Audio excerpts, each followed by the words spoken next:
ಬ್ರಹ್ಮ ಗುರುರ್ವಿಷ್ಣು ಗುರುರ್ದೇವೋ ಮಹೇಶ್ವರ ಗುರುಸ್ಸಾಕ್ಷಾತ್ ಪರಂ ಬ್ರಹ್ಮ ತಸ್ಮೈ ಶ್ರೀ ಗುರವೇ ನಮಃ. ಓಂ ನಾರಾಯಣ ನಾರಾಯಣ. ತತ್ಪದಾರ್ಥ ವಿವೇಕದಲ್ಲಿ ಗುಣಗಳು ನಿಷೇಧ ಮಾಡುವುದು. ಕೆಲವು ಉಪನಿಷತ್ತು ವಾಕ್ಯಗಳ ಸಹಾಯದಿಂದ ತತ್ತೆಂಬ ಮಾತಿನ ಅರ್ಥವನ್ನು ನಿಶ್ಚಯ ಮಾಡಬೇಕು. ತತ್ತೆಂಬ ಮಾತಿನ ಅರ್ಥವನ್ನು ನಿಶ್ಚಯ ಮಾಡಬೇಕು. ಅದಕ್ಕೆ ಕೆಲವು ವಾಕ್ಯಗಳನ್ನು ಹೇಳಿದ್ದೇವೆ. ಸತ್ಯಂ ಜ್ಞಾನಮನಂತಂ ಬ್ರಹ್ಮ ಒಂದು, ವಿಜ್ಞಾನಮಾನಂದಂ ಬ್ರಹ್ಮ ಎರಡನೆಯದು, ಅದೃಷ್ಟಂ ದ್ರಷ್ಟೃ. ಅದೃಷ್ಟಂ ದ್ರಷ್ಟೃ ಅಂದರೆ ಇದು ದ್ರಷ್ಟ ಅಂದರೆ ನೋಡುವವನು, ತಿಳಿಯುವವನು. ಎಂಥವನು ಅಂದರೆ ಸ್ವಯಂ ನೋಡೋಕ್ಕಾಗಲ್ಲ, ಆದರೆ ಅವನು ನೋಡ್ತಾನೆ. ಅಂದರೆ ನಮ್ಮ ಅನುಭವದಲ್ಲಿ ಒಂದು ಅರಿವು ಇದೆ, ಆ ಅರಿವು ಗೊತ್ತಾಗುವಂಥದ್ದಲ್ಲ. ಅದು ಹೇಗೆ ಅರ್ಥ ಮಾಡಿಕೊಳ್ಳುವುದು ಅಂದರೆ, ಮೊದಲು ಇರುವ ಅರಿವನ್ನು ನೋಡೋಣ.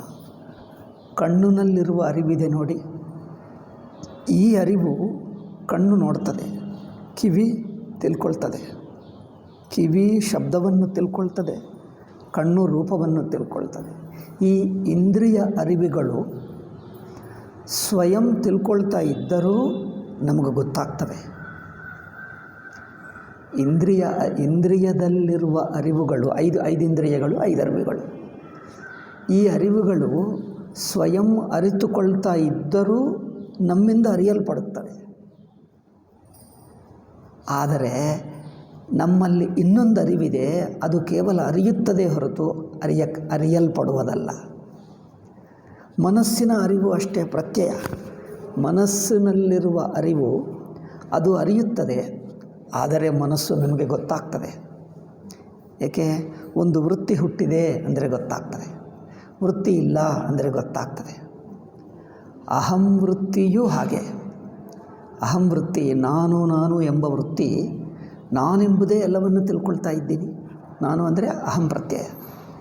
ನಾನೆಂಬ ವೃತ್ತಿ ಮನಸ್ಸಿನ ಮೂಲಕ, ಇಂದ್ರಿಯಗಳ ಮೂಲಕ ಇಡೀ ಪ್ರಪಂಚವನ್ನು, ಇಡೀ ಅವಸ್ಥೆಯನ್ನು ತಿಳಿಯುತ್ತಾ ಇದೆ.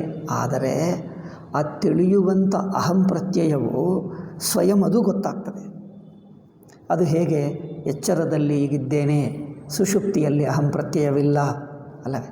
ಸುಷುಪ್ತಿಯಲ್ಲಿ ಅಹಂ ಪ್ರತ್ಯಯವಿಲ್ಲ, ಎಚ್ಚರದಲ್ಲಿ ಅಹಂ ಪ್ರತ್ಯಯ ಇದೆ, ಬಂದಿದೆ. ಅಂದರೆ ಅಹಂ ಪ್ರತ್ಯಯ ಬಂದಿದ್ದು ಗೊತ್ತಾಗ್ತದೆ.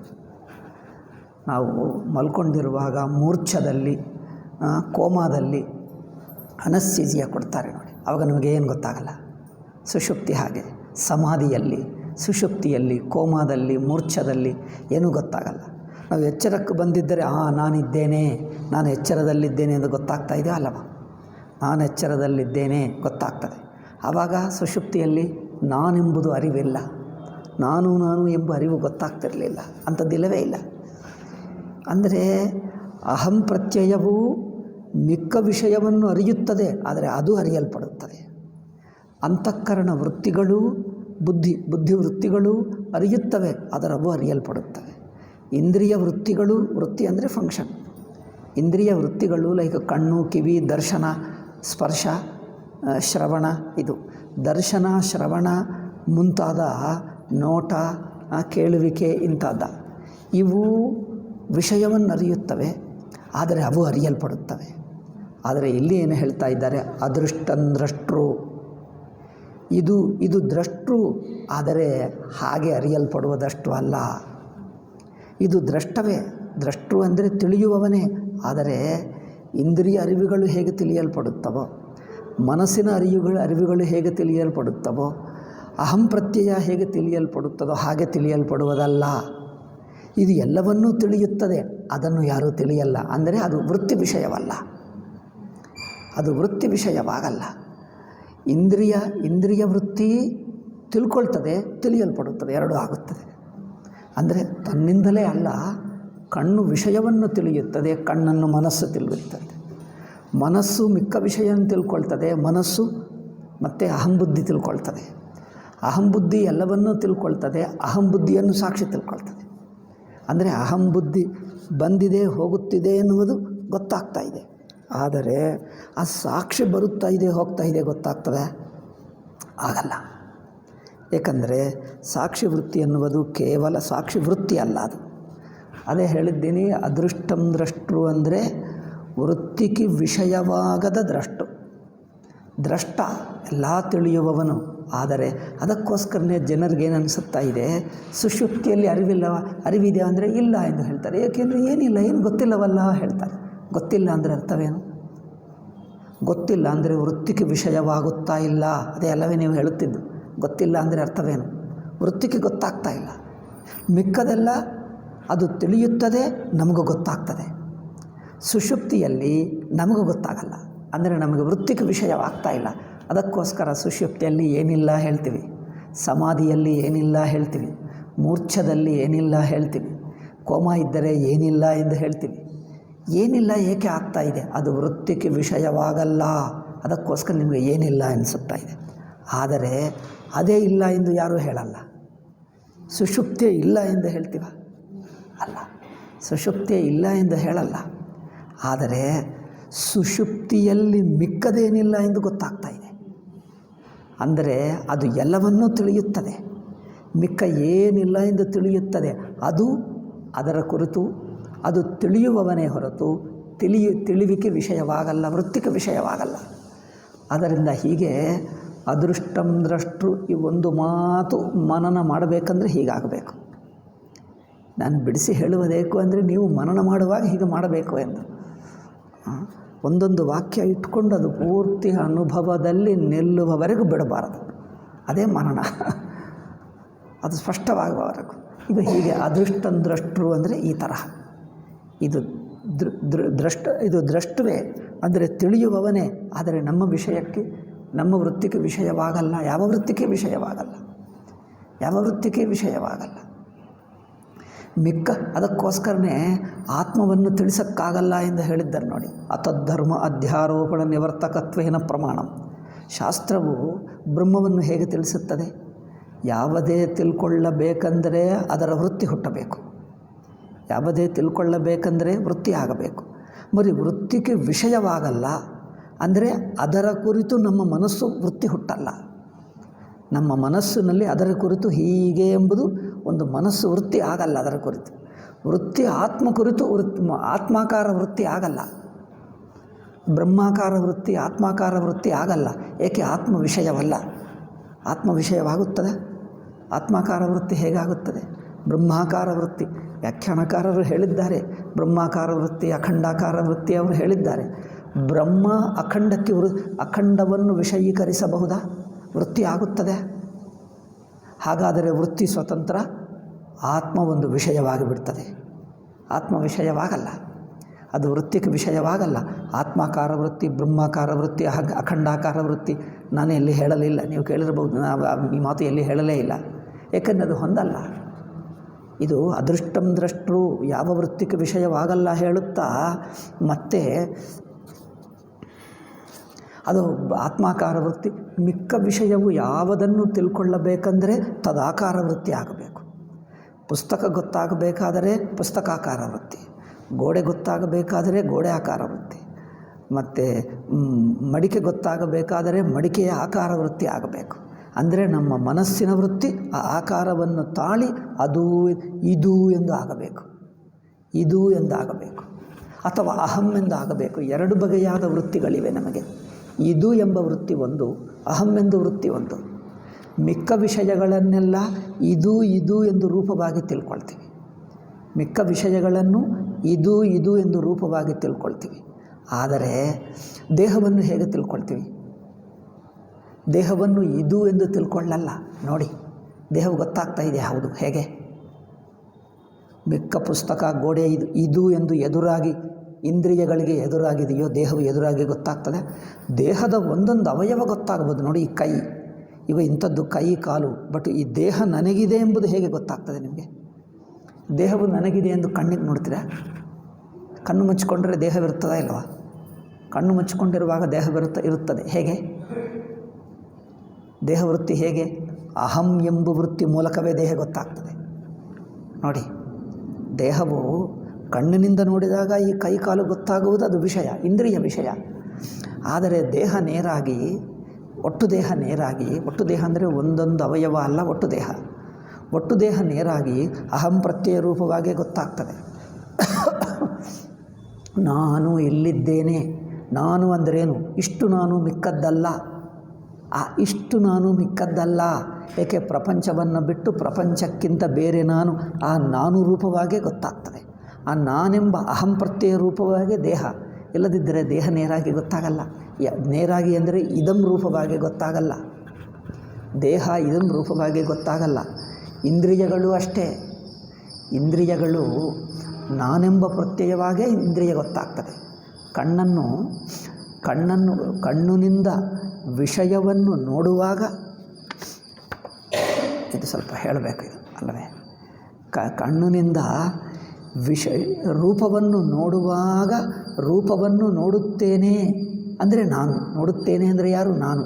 ಆ ನಾನು ರೂಪವಾಗೇ ಇಂದ್ರಿಯ ಗೊತ್ತಾಗ್ತದೆ. ನೋಟ ನಾನು ರೂಪವಾಗೇ ಗೊತ್ತಾಗ್ತದೆ, ಅಹಂ ಪ್ರತ್ಯಯ ರೂಪವಾಗೇ. ಕೇಳುತ್ತಿದ್ದೇನೆ, ಶ್ರೋತೃ. ನಾನು ಶ್ರೋತೃ ಅಂದರೆ ಶ್ರೋತೃದಲ್ಲಿ ನಾನು ಬುದ್ಧಿ ಇದೆ. ನಾನು ಬುದ್ಧಿವಾಗೇ ಶ್ರೋತೃ ಗೊತ್ತಾಗ್ತದೆ. ಪುಸ್ತಕ ಹೇಗೆ ಇದಂ ರೂಪವಾಗಿ ಗೊತ್ತಾಗ್ತದೋ ಇದು ಎಂದು, ಶ್ರೋತೃ ಎಂಬುದು ಇದು ಎಂಬ ಇದಂ ರೂಪವಾಗಿ ಗೊತ್ತಾಗಲ್ಲ, ಅಹಂ ರೂಪವಾಗೇ ಗೊತ್ತಾಗ್ತದೆ. ನೀನು ಅಹಂ ಎಂದು ಅಭಿಮಾನವಿರುವಾಗಲೇ ಅಲ್ಲಿ ಶ್ರೋತೃ ಪ್ರತ್ಯಯ, ನಾನು ದ್ರಷ್ಟು ಪ್ರತ್ಯಯ, ಇಂದ್ರಿಯ ಪ್ರತ್ಯಯ, ಮನಸ್ಸಿನ ಪ್ರತ್ಯಯ ಅಹಂ ರೂಪವಾಗೇ ಗೊತ್ತಾಗ್ತದೆ. ನಾನು ತಿಳಿಯುತ್ತೇನೆ, ನಾನು ತಿಳ್ಕೊಳ್ತಾ ಇದ್ದೇನೆ ಎಂದು. ಆ ನಾನೆಂಬ ವೃತ್ತಿ ಇಲ್ಲದಿದ್ದರೆ, ನಾನೆಂಬ ಅಭಿಮಾನವಿಲ್ಲದೆ, ನಾನೆಂಬ ವೃತ್ತಿ ಇಲ್ಲದೆ ಕಣ್ಣಿನ ನೋಟ ಗೊತ್ತಾಗಲ್ಲ. ದೇಹವೇ ಗೊತ್ತಾಗಲ್ಲ. ಎಚ್ಚರಕ್ಕೆ ಬಂದರೆ ದೇಹವಿದೆ ಎಂಬುದು ಅಹಂ ಪ್ರತ್ಯಯ ರೂಪಕವಾಗಿ, ಅಹಂ ಪ್ರತ್ಯಯವು ದೇಹಾಕಾರ, ಅಹಂ ಪ್ರತ್ಯಯವು ಇಂದ್ರಿಯಾಕಾರ.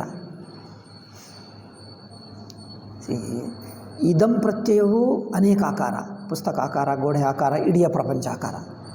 ಇದು ಎಂಬುದು ಎಷ್ಟು ಆಕಾರಗಳು ತಾಳಿದೆ ನೋಡಿ. ಇದು ಎಂಬುದು ಇಡೀ ಪ್ರಪಂಚ ಆಕಾರದಲ್ಲಿ ನಾನಾ ವಸ್ತುಗಳಿವೆ, ಅನೇಕ ವಸ್ತುಗಳು, ಅಸಂಖ್ಯಾತ ವಸ್ತುಗಳು. ಇವೆಲ್ಲ ಇದು ಎಂಬ ಇದು ರೂಪವಾಗಿ ತಿಳಿಯಬಹುದು. ಇದಂ ರೂಪವಾಗಿ ತಿಳಿಯಬಹುದು. ಆದರೆ ದೇಹ, ಇಂದ್ರಿಯ, ಮನಸ್ಸುಗಳು, ದೇಹವು ಅವಯವ ಗೊತ್ತಾಗ್ತದೆ, ಒಟ್ಟು ದೇಹ ಗೊತ್ತಾಗಲ್ಲ. ಕೈ ಕಾಲು ಒಂದೊಂದು ಗೊತ್ತಾಗ್ತದೆ, ತಲೆ ಗೊತ್ತಾಗ್ತದೆ, ಮುಖ ಗೊತ್ತಾಗ್ತದೆ, ಆಗಲ್ಲ. ಕೈ ಗೊತ್ತಾಗ್ತದೆ. ಹಾಗೆ ಅಂದರೆ ಒಂದೊಂದು ಅವಯವ ಗೊತ್ತಾಗ್ತದೆ ಹೊರತು ಒಟ್ಟು ದೇಹ ಅಹಂ ಪ್ರತ್ಯಯ ರೂಪವಾಗಿ ಗೊತ್ತಾಗ್ತದೆ. ಅಹಂ ಪ್ರತ್ಯಯ ರೂಪವಾಗಿ ಅಂದರೆ ಅಲ್ಲಿ ಇನ್ನೊಂದು ವಿಷಯ ನೋಡಿ. ಅಹಂ ಪ್ರತ್ಯಯ ಹೇಗೆ ಗೊತ್ತಾಗ್ತದೆ? ನಾನೆಂಬ ಪ್ರತ್ಯಯ ಇನ್ನೊಂದನ್ನು ತಿಳಿಯುತ್ತಾ ಇರುವಾಗಲೇ ಅಹಂ ತಾಳುತ್ತದೆ. ಅಹಂ ಎಂಬ ಪ್ರತ್ಯಯ ಇನ್ನೊಂದನ್ನು ನೋಡುತ್ತಾ ನೋಡುವವನಾಗುವುದರಿಂದ ನೋಡಲ್ಪಡುವ ವಸ್ತುವಿನ ಸಂಬಂಧದಲ್ಲೇ ನೋಡುವವನಿರುತ್ತಾನೆ. ಅಂದರೆ ಜ್ಞಾತೃ ಹೇಗಿರುತ್ತಾನೆ? ಜ್ಞೇಯ ಸಂಬಂಧದಲ್ಲೇ ಜ್ಞಾತೃ ಇರುತ್ತಾನೆ. ಜ್ಞೇಯವಿಲ್ಲದಿದ್ದರೆ ಜ್ಞಾತೃ ಇರೋಕ್ಕಾಗಲ್ಲ, ಬಿದ್ದು ಹೋಗುತ್ತಾನೆ ಅಲ್ಲವೇ? ಕರ್ಮ ಮಾಡುತ್ತಿರುವಾಗಲೇ ಕರ್ತೃವಿರುತ್ತದೆ. ಕರ್ತೃ ಅಂದರೆ ಯಾವುದೇ ಒಂದು ಕರ್ಮದ ಸ್ಥಿತಿಯಲ್ಲೇ ಇರುತ್ತಾನೆ. ಯಾವ ಕರ್ಮ ಇಲ್ಲ, ಕೇವಲ ಕರ್ತೃ ಅಂದರೆ ಅಂಥದ್ದನ್ನಿಲ್ಲಲ್ಲ, ಬಿದ್ದೇ ಹೋಗುತ್ತದೆ. ಯಾವುದೇ ಒಂದು ಭೋಗ, ಸುಖ, ದುಃಖಾದಿ ಯಾವುದೇ ಒಂದು ಅನುಭವವಾಗುವವನೇ ಭೋಕ್ತೃ ಆಗುತ್ತಾನೆ. ಯಾವ ಅನುಭವವಿಲ್ಲದಿದ್ದರೆ ಕೇವಲ ಭೋಕ್ತೃ ನಿಲ್ಲುವುದಿಲ್ಲ. ಏಕೆಂದರೆ ಜ್ಞಾತೃ ಎಂಬುದು ಸಂಬಂಧ ರೂಪ ಅಹಂ ಪ್ರತ್ಯಯ. ಇದಮೂ ಅಷ್ಟೇ. ಇದಂ ಪ್ರತ್ಯಯವೂ ಸಂಬಂಧ ರೂಪವೇ, ಅಹಂ ಪ್ರತ್ಯಯವೂ ಸಂಬಂಧ ರೂಪವೇ. ಅಲ್ಲಿ ನೋಡಿ ವಿಚಿತ್ರ. ಇದಂ ಪ್ರತ್ಯಯವು ಅಹಂ ಪ್ರತ್ಯಯಕ್ಕೆ ಗೊತ್ತಾಗ್ತದೆ. ಇದಂ ಇದು ಪುಸ್ತಕ, ಇದು ಗೋಡ, ಇದು ಬಾಗಿಲು, ಯಾವುದೇ ಇದು ಅಂದರೆ ಆ ಇದು ಎಂದು ತಿಳಿಯುವ ಅಹಂ ಪ್ರತ್ಯಯ ಇದೆ. ಅಹಂ ಪ್ರತ್ಯಯ ಇಲ್ಲದಿದ್ದರೆ ಇದು ಗೊತ್ತಾಗಲ್ಲ. ಇದು ಗೊತ್ತಾಗ್ತಾ ಇದೆ ಅಂದರೆ ಗೊತ್ತಾಗುವ ಜ್ಞಾತೃ ಇದ್ದಾನೆ, ಜ್ಞಾತೃವೇ ಇದನ್ನು ತಿಳಿಯುತ್ತಾ ಇದ್ದಾನೆ. ಹಾಗೆ ಜ್ಞಾತೃವೂ ಹಾಗೆ ಯಾವುದೇ ಒಂದು ನಾನು ತಿಳಿಯುತ್ತಾ ಇರುವ ಸ್ಥಿತಿಯಲ್ಲೇ ಜ್ಞಾತೃವಾಗಿರುತ್ತೀನಿ. ಯಾವುದೇ ಒಂದಿಲ್ಲ ಅಂದರೆ ತಿಳಿಯುವವನು ಜ್ಞಾತೃ ಉಳಿಯಲ್ಲ. ಜ್ಞೇಯವಿಲ್ಲದಿದ್ದರೆ ಜ್ಞಾತೃವೇ ಇಲ್ಲಲ್ಲ. ಆದ್ದರಿಂದ ದೇಹವಿದೆ ಅಂದರೆ ದೇಹ ಮೂಲಕ ಇನ್ನೊಂದನ್ನು ತಿಳಿಯುತ್ತಾ ದೇಹವಿರುತ್ತದೆ. ಮಿಕ್ಕದಲ್ಲ ಎಂದು ಇಟ್ಟುಕೊಂಡು ದೇಹವಾಗುತ್ತದೆ. ದೇಹ ಅಂದರೆ ನಾನು ಇಲ್ಲಿದ್ದೇನೆ ಅಲ್ಲಿಲ್ಲ ಅಂತ ಹೇಳ್ತದ ಅಲ್ಲವ, ಅದು ವಿಂಗಡ ಮಾಡ್ತದೆ ನೋಡಿ ಅಷ್ಟು. ಅಹಂ ಪ್ರತ್ಯಯ ನಾನೆಂಬ ವೃತ್ತಿ ದೇಹವೃತ್ತಿ ಆದಾಗ ಇಷ್ಟೇ ನಾನು ಮಿಕ್ಕದಲ್ಲ, ಆಗ ಮಿಕ್ಕದ ಪಕ್ಕಕ್ಕಿಟ್ಟೇ ತಿಳ್ಕೊಳ್ತದೆ. ಮಿಕ್ಕದಿರಲೇಬೇಕು. ಮಿಕ್ಕದಿಲ್ಲದಿದ್ದರೆ ಕೇವಲ ದೇಹ ಪ್ರತ್ಯಯ ಆಗಲ್ಲ. ಮಿಕ್ಕದಿಲ್ಲದಿದ್ದರೆ ಇಡೀ ಪ್ರಪಂಚ ನಾನೇ ಆಗಿಬಿಡ್ತೀನಿ ಅಲ್ಲವೇ? ಅಂಥದ್ದು ಅಹಂ ಪ್ರತ್ಯಯ ಇರುವುದಿಲ್ಲ. ಅಹಂ ಪ್ರತ್ಯಯ ಮಿಕ್ಕದು ಬಿಡಿಸಿ ಇಷ್ಟು ಮಾತ್ರ ನಾನು ನನ್ನನ್ನು ತಿಳಿಯುವಾಗ ಮಿಕ್ಕ ಜೊತೆಗೆ ಸಂಬಂಧದಲ್ಲೇ ಆಗುತ್ತದೆ ಅಹಂ ಪ್ರತ್ಯಯ. ಇಂದ್ರಿಯ ಪ್ರತ್ಯಯಗಳು ಹಾಗೆ. ಕಣ್ಣಿನ ನೋಟ ಪ್ರತ್ಯಯ ಯಾವಾಗ ಆಗುತ್ತದೆ ಅಂದರೆ ಅಹಂ ನಾನು ನೋಡುವವನು ದ್ರಷ್ಟೃ, ನಾನು ಶ್ರೋತೃ ಕೇಳುವವನು, ನಾನು ದ್ರಷ್ಟು ನಾನು ಶ್ರೋತೃ ಎಂಬುದು ದೃಶ್ಯ ವಿಷಯ ಇರಬೇಕು. ಶ್ರೋತೃ ಅಂದರೆ ಶ್ರವಣ ವಿಷಯ ಇರಬೇಕು. ಶ್ರವಣ ವಿಷಯ ಯಾವುದೋ ಕೇಳುತ್ತಾ ಇದ್ದರೆ ನಾನು ಶ್ರೋತೃವಾಗ್ತೀನಿ, ಯಾವುದೋ ನೋಡುತ್ತಾ ಇದ್ದರೆ ದ್ರಷ್ಟೃವಾಗ್ತೀನಿ, ಯಾವುದೋ ಮುಟ್ಟುತ್ತಾ ಇದ್ದರೆ ಸ್ಪರ್ಶ ಆಗ್ತೀನಿ, ಯಾವುದೋ ವಾಸನ ನೋಡುತ್ತಾ ಇದ್ದರೆ ಘ್ರಾತ ಆಗ್ತೀನಿ. ಘ್ರಾತ ಅಂದರೆ ವಾಸನ ನೋಡುವವನು. ಈಗ ರುಚಿ ನೋಡುವವನು ರಸಹಿತ, ನಾಲಿಗೆ ಅಭಿಮಾನ. ರಸಹಿತ ಯಾವಾಗ ಆಗ್ತದೆ? ಯಾವುದೇ ಒಂದು ರುಚಿ ಇದ್ದರೆ ರಸಹಿತ ಆಗ್ತೀನಿ. ಅಂದರೆ ಇಂದ್ರಿಯಗಳ ಅಭಿಮಾನದಲ್ಲಿ ಎರಡು ಅಂಶ ಇದೆ. ಇಂದ್ರಿಯಗಳ ಅಭಿಮಾನ, ದೇಹಾಭಿಮಾನ, ಇದು ಅಹಂ ಪ್ರತ್ಯಯಕ್ಕೆ ಅಹಂ ಪ್ರತ್ಯಯದ ರೂಪ. ಅಹಂ ಪ್ರತ್ಯಯವು ತಾಳಿರುವ ರೂಪ. ಬಟ್ ಈ ರೂಪಕ್ಕೆ ಇನ್ನೊಂದು ಇದಂ ಇದ್ದರೆ ಆಗುತ್ತದೆ. ಇದಮಿನ ಸಂಬಂಧದಲ್ಲೇ ಅಹಂ ವೃತ್ತಿ ಇರುತ್ತದೆ ನೋಡಿ. ಇದಂ ಅಂದರೆ ಇದು ಎಂಬ ಸಂಬಂಧದಲ್ಲೇ ಅಹಂ ವೃತ್ತಿ ಇರುತ್ತದೆ. ಆ ಅಹಂ ವೃತ್ತಿ ದೇಹಾಕಾರ ತಾಳುತ್ತದೆ. ಅದಕ್ಕೋಸ್ಕರ ದೇಹವು ನಾನು ಅಂದರೆ ನಾನು ಇಲ್ಲಿದ್ದೇನೆ ಅಲ್ಲೆಲ್ಲ, ಇಷ್ಟೇ ಆಗಿದ್ದೇನೆ ಮಿಕ್ಕದಲ್ಲ, ಆಗೋದು ದೇಹಾಕಾರ ವೃತ್ತಿ. ನಾನೆಂಬುದರಲ್ಲಿ ಒಂದು ಪರಿಮಿತ ಭಾವ ಅನಿಸುತ್ತದ ಅಲ್ಲವ, ಆ ಪರಿಮಿತ ಭಾವವೇ ದೇಹ. ಇಲ್ಲಿದ್ದೇನೆ, ಇಲ್ಲಿ ಅಂದರೆ ಯಾರು? ಇಲ್ಲಿ ಅನ್ನುವುದು ಸ್ಥಾನ ಬುದ್ಧಿ ಆಗ್ತಾ ಇದೆಯಲ್ಲ, ದೇಶ ಬುದ್ಧಿ, ಸ್ಥಾನ ಬುದ್ಧಿ, ಇಲ್ಲೇ ಎಂದು ಸ್ಥಳ ಬುದ್ಧಿ. ಆ ಸ್ಥಳ ಬುದ್ಧಿ ಹೇಗಾಯಿತು? ದೇಹ ಮೂಲಕವೇ. ದೇಹವಿಲ್ಲದಿದ್ದರೆ ಸ್ಥಳ ಬುದ್ಧಿ ಆಗುತ್ತದೆ? ಸ್ಥಳ ಬುದ್ಧಿ ಆಗಿದ್ದೇ ದೇಹ ಮೂಲಕ, ಅಂದರೆ ದೇಹಾಕಾರ ಆಯಿತು. ಅದು ದೇಹಾಕಾರ ಅಂದರೆ ಸ್ಥಳಾಕಾರ, ಇಲ್ಲಿ ಎಂಬ ಒಂದು ಸ್ಥಾನಾಕಾರ, ಆ ಆಕಾರವೇ ದೇಹ. ಅದಕ್ಕೋಸ್ಕರ ಒಟ್ಟು ದೇಹ ಅಹಂ ಪ್ರತ್ಯಯ ದೇಹಾಕಾರ ತಾಲೇ ತೋರುತ್ತದೆ. ಇಂದ್ರಿಯಾಕಾರ ಇದ್ದುಕೊಂಡೇ ಅಹಂ ವೃತ್ತಿ. ಮನಸ್ಸಿನಲ್ಲಿ ಎಮೋಷನ್ಸು ಅದೆಲ್ಲ ಆಗುತ್ತಾ ಇದ್ದರೆ ಅದೆಲ್ಲ ನಾನು ತಿಳಿಯುವವನು, ಭೋಕ್ತೃ ಎಮೋಷನಲ್ ಸ್ಥಿತಿಯನ್ನು ತಿಳಿಯುವವನು, ಅದು ಮನಸ್ಸಿನ ಆಕಾರ.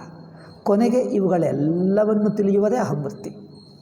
ಅಹಂವೃತ್ತಿ ಶುದ್ಧ ಅಹಂವೃತ್ತಿ ಇರುವುದಿಲ್ಲ. ಶುದ್ಧ ಅಂದರೆ ಕೇವಲ ಅಹಂವೃತ್ತಿ ಇರುವುದಿಲ್ಲ. ಅಹಂವೃತ್ತಿ ಯಾವುದೋ ಇಂದ್ರಿಯವನ್ನೋ ಬುದ್ಧಿಯನ್ನೋ ಮನಸ್ಸನ್ನೋ, ಬುದ್ಧಿ ಮನಸ್ಸು ಇಂದ್ರಿಯ ದೇಹ, ಈ ನಾಲ್ಕನಲ್ಲಿ ಯಾವುದೇ ಒಂದನ್ನು ಅಭಿಮಾನ ಪಡುತ್ತಾನೆ ಅಹಂವೃತ್ತಿ ಇರುತ್ತದೆ. ದೇಹ ತೆಗೆಯು, ಇಂದ್ರಿಯಗಳು ತೆಗೆಯು, ಮನಸ್ಸು ತೆಗೆಯು, ಬುದ್ಧಿ ತೆಗೆಯು, ಕೇವಲ ಅಹಂ ಉಳಿಯುವುದಿಲ್ಲ. ಕೇವಲ ಅಹಂವೃತ್ತಿ ಉಳಿಯುವುದಿಲ್ಲ. ಅಹಂವೃತ್ತಿಗೆ ಈ ನಾಲ್ಕು: ಬುದ್ಧ್ಯಾಕಾರ, ಮನಸ್ಸಾಕಾರ, ಇಂದ್ರಿಯಾಕಾರ, ದೇಹಾಕಾರ. ಬಟ್ ಈ ನಾಲ್ಕು ಅಹಂವೃತ್ತಿಗೆ ಇರುತ್ತವೆ, ಇದಮಲ್ಲ. ಬಟ್ ಅಹಂವೃತ್ತಿ ಇರುವುದಕ್ಕೆ ಇದಮಿನ ಸಂಬಂಧ ಇರಲೇಬೇಕು. ಇದು ಇಷ್ಟೆಲ್ಲ ಕಾಂಪ್ಲಿಕೇಟ್ ಅಂದರೆ ಇಲ್ಲೇ ಇದೆ. ಹೇಳಿದ ನಂತರ ಅನಿಸುತ್ತದೆ ಹೌದು ಮರ ಅಲ್ಲೇ ಇದೆ ಅನುಭವದಲ್ಲಿ, ಗಮನಿಸ್ತಾ ಇಲ್ಲ ಜನರು. ಅದಕ್ಕೋಸ್ಕರನೇ ವೇದಾಂತ ಅಂದರೆ ಗಮನ. ವೇದಾಂತ ಅಂದರೆ ಯಾವುದೇ ಹೇಳಲಿ, ಯಾವುದನ್ನು ಹೇಳುತ್ತಾ ಇದೆಯೋ ಅದು ಇಟ್ಟುಕೊಂಡು ಹೇಳ್ತಾ ಇದ್ದೀವಿ. ಅದರ ಮೇಲೆ ಕಣ್ಣಿಟ್ಟು ದೃಷ್ಟಿ ಇಟ್ಟು ಈಗ ಇದು ಎಂದು ಇಟ್ಟು ಇದರ ಕುರಿತು ಹೇಳ್ತಾ ಇದ್ದೀವಿ. ಇದು ಪಕ್ಕಕ್ಕಿಟ್ಟು ಸುಮ್ಮನೆ ಹೇಳಿ ನೀವು ಮನಸ್ಸಿನಲ್ಲಿ ಊಹಿಸ್ಕೊ ಅಂದರೆ ಅದು ವೇದಾಂತ ಆಗಲ್ಲ. ಸುಮ್ಮನೆ ಯಾರು ವೇದಾಂತ ಹೇಳಲಿ, ಸುಮ್ಮನೆ ಊಹಾರೂಪವಾಗಿ ಹೇಳಿದ್ದರೆ ಕಲ್ಪನಾ ರೂಪವಾಗಿ ವೇದಾಂತ ಆಗುವುದೇ ಅಲ್ಲ. ವೇದಾಂತ ಅನುಭವ ಇಟ್ಟುಕೊಂಡು ಆ ಅನುಭವದಲ್ಲಿ ಒಂದು ಪರಿಚ್ಛಿನ್ನ ಅನುಭವ, ವ್ಯಾಪಕ ಅನುಭವ, ಬದಲಾಯಿಸುವ ಅನುಭವ, ಬದಲಾಯಿಸದೆ ನಿರ್ವಿಕಾರವಾಗಿ ವಿಕಾರಶೀಲ ಅನುಭವ, ಚೇಂಜ್ ಆಗುತ್ತಾ ಇರುವ ಅನುಭವ, ಚೇಂಜ್ ಆಗದೇ ಇರುವ ಅನುಭವ, ಆ ಎರಡನ್ನು ವಿಂಗಡ ಮಾಡುವುದೇ. ಅದಕ್ಕೋಸ್ಕರ ವೇದಾಂತ ಜ್ಞಾನವನ್ನು ಶಂಕರರು ವಿವೇಕ ಎಂದೇ ಹೇಳ್ತಾರೆ. ವಿವೇಕ ವೇದಾಂತದಲ್ಲಿ ಅಜ್ಞಾತವನ್ನು ತಿಳಿಯುವುದರಲ್ಲ, ಅನುಭವದಲ್ಲಿ ಇದ್ದನ್ನೇ, ಅಂದರೆ ಜ್ಞಾತ ಅಂದರೆ ಅನುಭವದಲ್ಲಿ ಇದ್ದನ್ನು ಒಂದಂಶವನ್ನು ತೆಗೆದು ಉಳಿದ ಅಂಶ ಉಳಿಸಿಕೊಳ್ಳುವುದು. ಯಾವುದು ತೆಗೆಯುತ್ತೇವೋ ಅದು ಅಧ್ಯಸ್ಥಾಂಶ, ಅದು ಪರಿಮಿತಾಂಶ. ಒಂದು ಪರಿಮಿತ ಅನುಭವ, ಅಪರಿಮಿತ ಅನುಭವ, ಚೇಂಜಿಂಗ್ ಅನುಭವ, ಚೇಂಜ್ಲೆಸ್ ಅನುಭವ, ಒಂದು ಬದಲಾಯಿಸ್ತಾ ಇರುವ ಅನುಭವ ವಿಕಾರಶೀಲ, ಒಂದು ನಿರ್ವಿಕಾರ ಅನುಭವ, ಒಂದು ಮೇಲೆ ಮೇಲೆ ಅನುಭವ, ಒಂದು ಆಳ ಅನುಭವ. ಈ ಎರಡರ ವಿಂಗಡವೇ ವಿವೇಕ. ವಿಂಗಡ ಯಾವಾಗ ಮಾಡ್ತೀರಿ? ಎರಡು ವಸ್ತುಗಳು ಸೇರಿಕೊಂಡರೆ ವಿಂಗಡ ಮಾಡ್ತೀವಿ. ವಿಂಗಡ ಮಾಡಬೇಕಾದರೆ ಎರಡು ಎದುರಾಗಿರಬೇಕಾ ಅಥವಾ ಒಂದಿದ್ದರೆ ವಿಂಗಡವಾಗುತ್ತದೆ? ಒಂದೇ ಇಟ್ಕೊಂಡ್ರೆ ವಿಂಗಡ ಆಗುತ್ತದೆ? ಎರಡು ವಿಂಗಡ ಅಂದರೆ ಒಂದರಿಂದ ಇನ್ನೊಂದು ಬಿಡಿಸಬೇಕು. ಒಂದರಿಂದ ಇನ್ನೊಂದು ಬಿಡಿಸಬೇಕಂದ್ರೆ ಎರಡೂ ಅನುಭವದಲ್ಲಿರಬೇಕು. ಅನುಭವದಲ್ಲಿದ್ದರೆ ವಿಂಗಡ ಹೇಗೆ? ಅದರಿಂದ ವೇದಾಂತ ಅಂದರೆ ವಿವೇಕ. ವೇದಾಂತ ಎಂಬುದು ವಿಂಗಡ, ವಿವೇಕವೇ. ಅಜ್ಞಾತ ಅಂದರೆ ಏನಂದರೆ ಏನು ಗೊತ್ತಿಲ್ಲದೆ ಹೊಸದಾಗಿ ತಿಳಿಸುವುದು. ಏನು ಗೊತ್ತಿಲ್ಲದೆ ಹೊಸದಾಗಿ ತಿಳಿಸುವುದಲ್ಲ, ನಿಮ್ಮ ಅನುಭವದಲ್ಲಿ ಇದ್ದನ್ನು, ಯಾವುದು ಪರಿಮಿತ ಅನುಭವವನ್ನು, ಪರಿಚ್ಛಿನ್ನ ಅನುಭವವನ್ನು, ಬದಲಾಯಿಸಿದ ಅನುಭವವನ್ನು ಪಕ್ಕಕ್ಕಿಟ್ಟು ಅದಲ್ಲ ಎಂದು ಪಕ್ಕಕ್ಕಿಟ್ಟು ಬದಲಾಯಿಸದೆ ತಾನೇ ಇರುತ್ತದೆ. ಆ ತಾನೇ ಇರುವ ಕಡೆಗೆ ದೃಷ್ಟಿಟ್ಟು ಇದು ಅದಕ್ಕೆ ವ್ಯತ್ಯಾಸ ಗೊತ್ತಾದರೆ ಇದನ್ನು ಬಿಡಿಸುವುದು, ಇದು ಬಿಡಿಸಿ ಅದನ್ನು ತಿಳ್ಕೊಳ್ಳುವುದು, ಅದು ವಿವೇಕ. ಆದ್ದರಿಂದ ಅನುಭವವನ್ನು ಇಟ್ಕೊಂಡೇ ವಿವೇಕ ಮಾಡ್ತಾ ಇದ್ದೀವಿ. ನಿಮ್ಮ ಗಮನ ಅನುಭವ ಮೇಲೆ ಇಡಬೇಕು. ಅನುಭವ ಆಧಾರ ಇಲ್ಲ ಅಂದರೆ ಗಾಳಿಯಲ್ಲಿ ಮನಸ್ಸು, ಗಾಳಿ ಮೇಲೆ ಅಂದರೆ ಖಾಳಿ ಅಲ್ಲೆಂದರೆ ಅದು ಕಲ್ಪನಾ ಆಗಿಬಿಡ್ತದೆ. ಅದು ಅನುಭವದ ವಿಚಾರ ಅಂದರೆ ಗಮನ, ಅಬ್ಸರ್ವೇಷನ್ ಆಫ್ ಎಕ್ಸಿಸ್ಟಿಂಗ್ ಅನುಭವ. ನಮ್ಮಲ್ಲಿ ಇರುವ ಅನುಭವವನ್ನು ಗಮನಿಸುವುದೇ ವೇದಾಂತ. ಅದರಿಂದ ಅಹಂ ಪ್ರತ್ಯಯ ಅಂದರೆ ಎಲ್ಲಿದೆ ಅಂದರೆ ಎಲ್ಲೋ ಇದ್ದಿರಬಹುದಲ್ಲ, ನೀವು ಕಂಡು ಬರ್ತಾ ಇದೆಯಾ ನೋಡೋದು, ಅದು ತೋರಿಸುವುದೇ ವೇದಾಂತ. ಆ ಹೇಳಿದ್ದು ಒಂದನ್ನು ನಿಮ್ಮ ಅನುಭವದಲ್ಲಿ ಗೊತ್ತಾಗ್ತಾ ಇದೆ, ಗೊತ್ತಾಗಂದರೆ ಪರವಾಗಿಲ್ಲ ಹೇಳಿ ಮುಂದುವರಿಯಿರಿ ಅಂದರೆ ಮುಂದುವರಿಯಿರಿ. ಏಕೆ? ಯಾರಿಗೋಸ್ಕರ?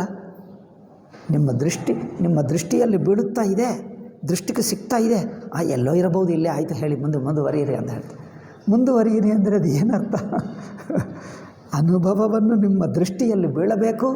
ಅದರಲ್ಲಿ ಪರಿಚ್ಛಿನ್ನ ಅನುಭವ, ಪರಿಮಿತ ಅನುಭವ, ವ್ಯಾಪಕ ಅನುಭವ, ವ್ಯತ್ಯಾಸ ಗೊತ್ತಾಗ್ತಾ ಇದೆ, ಅದಾಗಬೇಕು. ಪರಿಮಿತವನ್ನು ತಿಳಿಸುತ್ತಾ ಇದು ಪರಿಮಿತಿ ಎಂದು ಗೊತ್ತಾಗ್ತಾ ಇದೆ ಅಂದರೆ ಅದರ ಅಂಚು ಗೊತ್ತಾಗ್ತಾ ಇದೆ. ನೋಡಿ, ಇದು ಅಂಚು ಗೊತ್ತಾಗ್ತಾ ಇದೆ ಅಂದರೆ ನೀವು ಇದಕ್ಕಿಂತ ವ್ಯಾಪಕವಾಗಿದ್ದೀರಿ. ಇದರ ಅಂಚು ಗೊತ್ತಾಗ್ತಾ ಇಲ್ಲ ಅಂದರೆ ನೀವು ಇದರ ಒಳಗೆ ಇದ್ದೀರಿ ಅಲ್ಲವೇ? ಇದರ ಅಂಚು ಗೊತ್ತಾಗ್ತಾ ಇಲ್ಲ ಅಂದರೆ ಇದು ಒಳಗೇ ಇದ್ದೀರಿ, ನಿಮ್ಗೆ ಅಂಚುಗೂ ಬಂದಿಲ್ಲ. ಇದು ಅಂಚು ಗೊತ್ತಾಗ್ತಾ ಇದೆ ಅಂದರೆ ನೀವು ಇದನ್ನು ಹೊರಗೆ ಬಂದಿದ್ದೀರಿ, ಆವಾಗನದು ಗೊತ್ತಾಗ್ತದೆ. ಪರಿಮಿತ ಗೊತ್ತಾಗುವುದಂದರೆ ನೀವು ಅದನ್ನು ದಾಟಿದ್ದೀರಿ. ಇಂದ್ರಿಯಾನುಭವ, ದೇಹಾನುಭವ, ಮನಸ್ಸಿನ ಅನುಭವ ಗೊತ್ತಾಗ್ತಾ ಇದೆ ಅಂದರೆ ನಾನದು ಬಿಟ್ಟು ಸಾಕ್ಷಿಯಾಗಿಬಿಟ್ಟೆ, ಅದಕ್ಕೋಸ್ಕರ ಅದು ಗೊತ್ತಾಗ್ತಾ ಇದೆ ನನಗೆ. ಹಾಗೆ ಅನುಭವವನ್ನು ಗಮನಿಸುವುದು, ಪರಿಮಿತವನ್ನು ಬಿಡಿಸುವುದು, ಉಳಿದಿದ್ದನ್ನು ತಿಳ್ಕೊಳ್ಳುವುದು, ಇದೇ ವೇದಾಂತ. ಅನುಭವ ಇಟ್ಕೊಂಡೇ ಹೇಳುವುದೇ ಹೊರತು ಅನುಭವ ಪಕ್ಕಕ್ಕಿಟ್ಟು ಮಾತಾಡಿದ್ದರೆ ವ್ಯಾಖ್ಯಾನಕಾರರ ವೇದಾಂತ. ಬೇಕಾದಷ್ಟು ಪಂಡಿತರಿದ್ದಾರೆ, ಪುಸ್ತಕಗಳು ಬೇಕಾದಷ್ಟಿವೆ. ತರ್ಕಶಾಸ್ತ್ರ ಓದಿಕೊಂಡು ಹೋಗಿ ಅವ್ರು ಹೇಳ್ಕೊಡ್ತಾರೆ. ನಿಮಗೆ ದೊಡ್ಡ ತರ್ಕ ಪಂಡಿತರಾಗಬಹುದು, ಅವ್ರು ಹೇಳ್ಕೊಡ್ತಾರೆ. ಇಲ್ಲಿ ಏನು ತರ್ಕ ಏನಿಲ್ಲ. ಇಷ್ಟೊತ್ತು ಹೇಳಿದ್ವಿ, ಏನಾದರೂ ತರ್ಕ ಇದೆಯಾ? ಅನುಭವವನ್ನು ನೇರಾಗಿ ಎತ್ತಿ ತೋರಿಸುವುದು, ವಿಂಗಡಿಸುವುದಷ್ಟೇ. ತರ್ಕಶಾಸ್ತ್ರ ಏನು ಬೇಕಾಗಿಲ್ಲ. ಆದ್ದರಿಂದ ಅನುಭವ ಇಟ್ಟುಕೊಂಡೆ, ತತ್ಪದಾರ್ಥ ಅಂದರೆ ಅನುಭವ ಇಟ್ಟುಕೊಂಡು. ವಿವೇಕ ಅಂದರೆ ಎರಡಿರಬೇಕು. ಅಂದರೆ ಯಾವುದನ್ನು ವಿವೇಕ ಮಾಡಬೇಕು ಅದು ಪೂರ್ತಿ ನಮ್ಮ ಎದುರಾಗೇ ಇರಬೇಕು, ನಮ್ಮ ಅನುಭವದಲ್ಲೇ ಇರಬೇಕು. ಅದರಲ್ಲಿ ಯಾವುದನ್ನು ಬಿಡಿಸಬೇಕು, ಯಾವುದನ್ನು ಉಳಿಸಬೇಕು, ಅಷ್ಟಾಗಬೇಕು. ಎರಡೂ ಅನುಭವದಲ್ಲೇ ಇರಬೇಕು. ಅನುಭವ ಇಟ್ಟುಕೊಂಡೇ ವಿವೇಕ ಅಥವಾ ವಿಂಗಡ. ಆದ್ದರಿಂದ ಅಹಂ ಪ್ರತ್ಯಯ ಎಂಬುದು ಹೇಗೆ ಗೊತ್ತಾಗ್ತದೆ? ಈಗ ಈ 4 ಆಕಾರಗಳು, ದೇಹ, ಮನಸ್ಸು, ದೇಹ, ಇಂದ್ರಿಯ, ಅಲ್ಲಿಂದ ಬರ್ತಾ ಇದ್ದೀವಿ. ದೇಹ, ಇಂದ್ರಿಯ, ಮನಸ್ಸು, ಬುದ್ಧಿ, ಅಥವಾ ಬುದ್ಧಿ, ಮನಸ್ಸು, ಇಂದ್ರಿಯ, ದೇಹ. ಈ 4ನಲ್ಲಿ ಯಾವುದೇ ಒಂದನ್ನು ಅಭಿಮಾನ ಪಡುತ್ತಾ ಇರುವಾಗಲೇ ಅಹಂ ಪ್ರತ್ಯಯ ಇರುತ್ತದೆ. ಇವು 4 ಇಲ್ಲ ಅಂದರೆ ಅಹಂ ಪ್ರತ್ಯಯ ಉಳಿಯಲ್ಲ, ಸುಷುಪ್ತಿ ಆಗಿಬಿಡ್ತದೆ, ಯಾವುದೂ ಇಲ್ಲ. ಅದರಿಂದ ನಾನು ಇದ್ದೇನೆ ಅಂದರೆ ಈ 4ನಲ್ಲಿ ಎಲ್ಲೋ ಒಂದು ಕಡೆ ಇದ್ದೇನೆ. ಅದು ಅಹಂ ಪ್ರತ್ಯಯವು. ಇನ್ನೊಂದೇನೆಂದರೆ ಅಹಂ ಪ್ರತ್ಯಯ ಇದಮ್ಮನ್ನು ತಿಳ್ಕೊಳ್ತಾ ಅಹಂ ಇರುತ್ತದೆ. ಇದಮ್ಮನ್ನು ತಿಳಿಯದಿದ್ದರೆ ಕೇವಲ ಅಹಂ ಇರುವುದಿಲ್ಲ, ಅದು ಒಂದು ವಿಷಯ. ಇದಮ್ಮನ್ನು ತಿಳ್ಕೊಳ್ತಾ ಅಹಂ ಪ್ರತ್ಯಯ ಇರುತ್ತದೆ.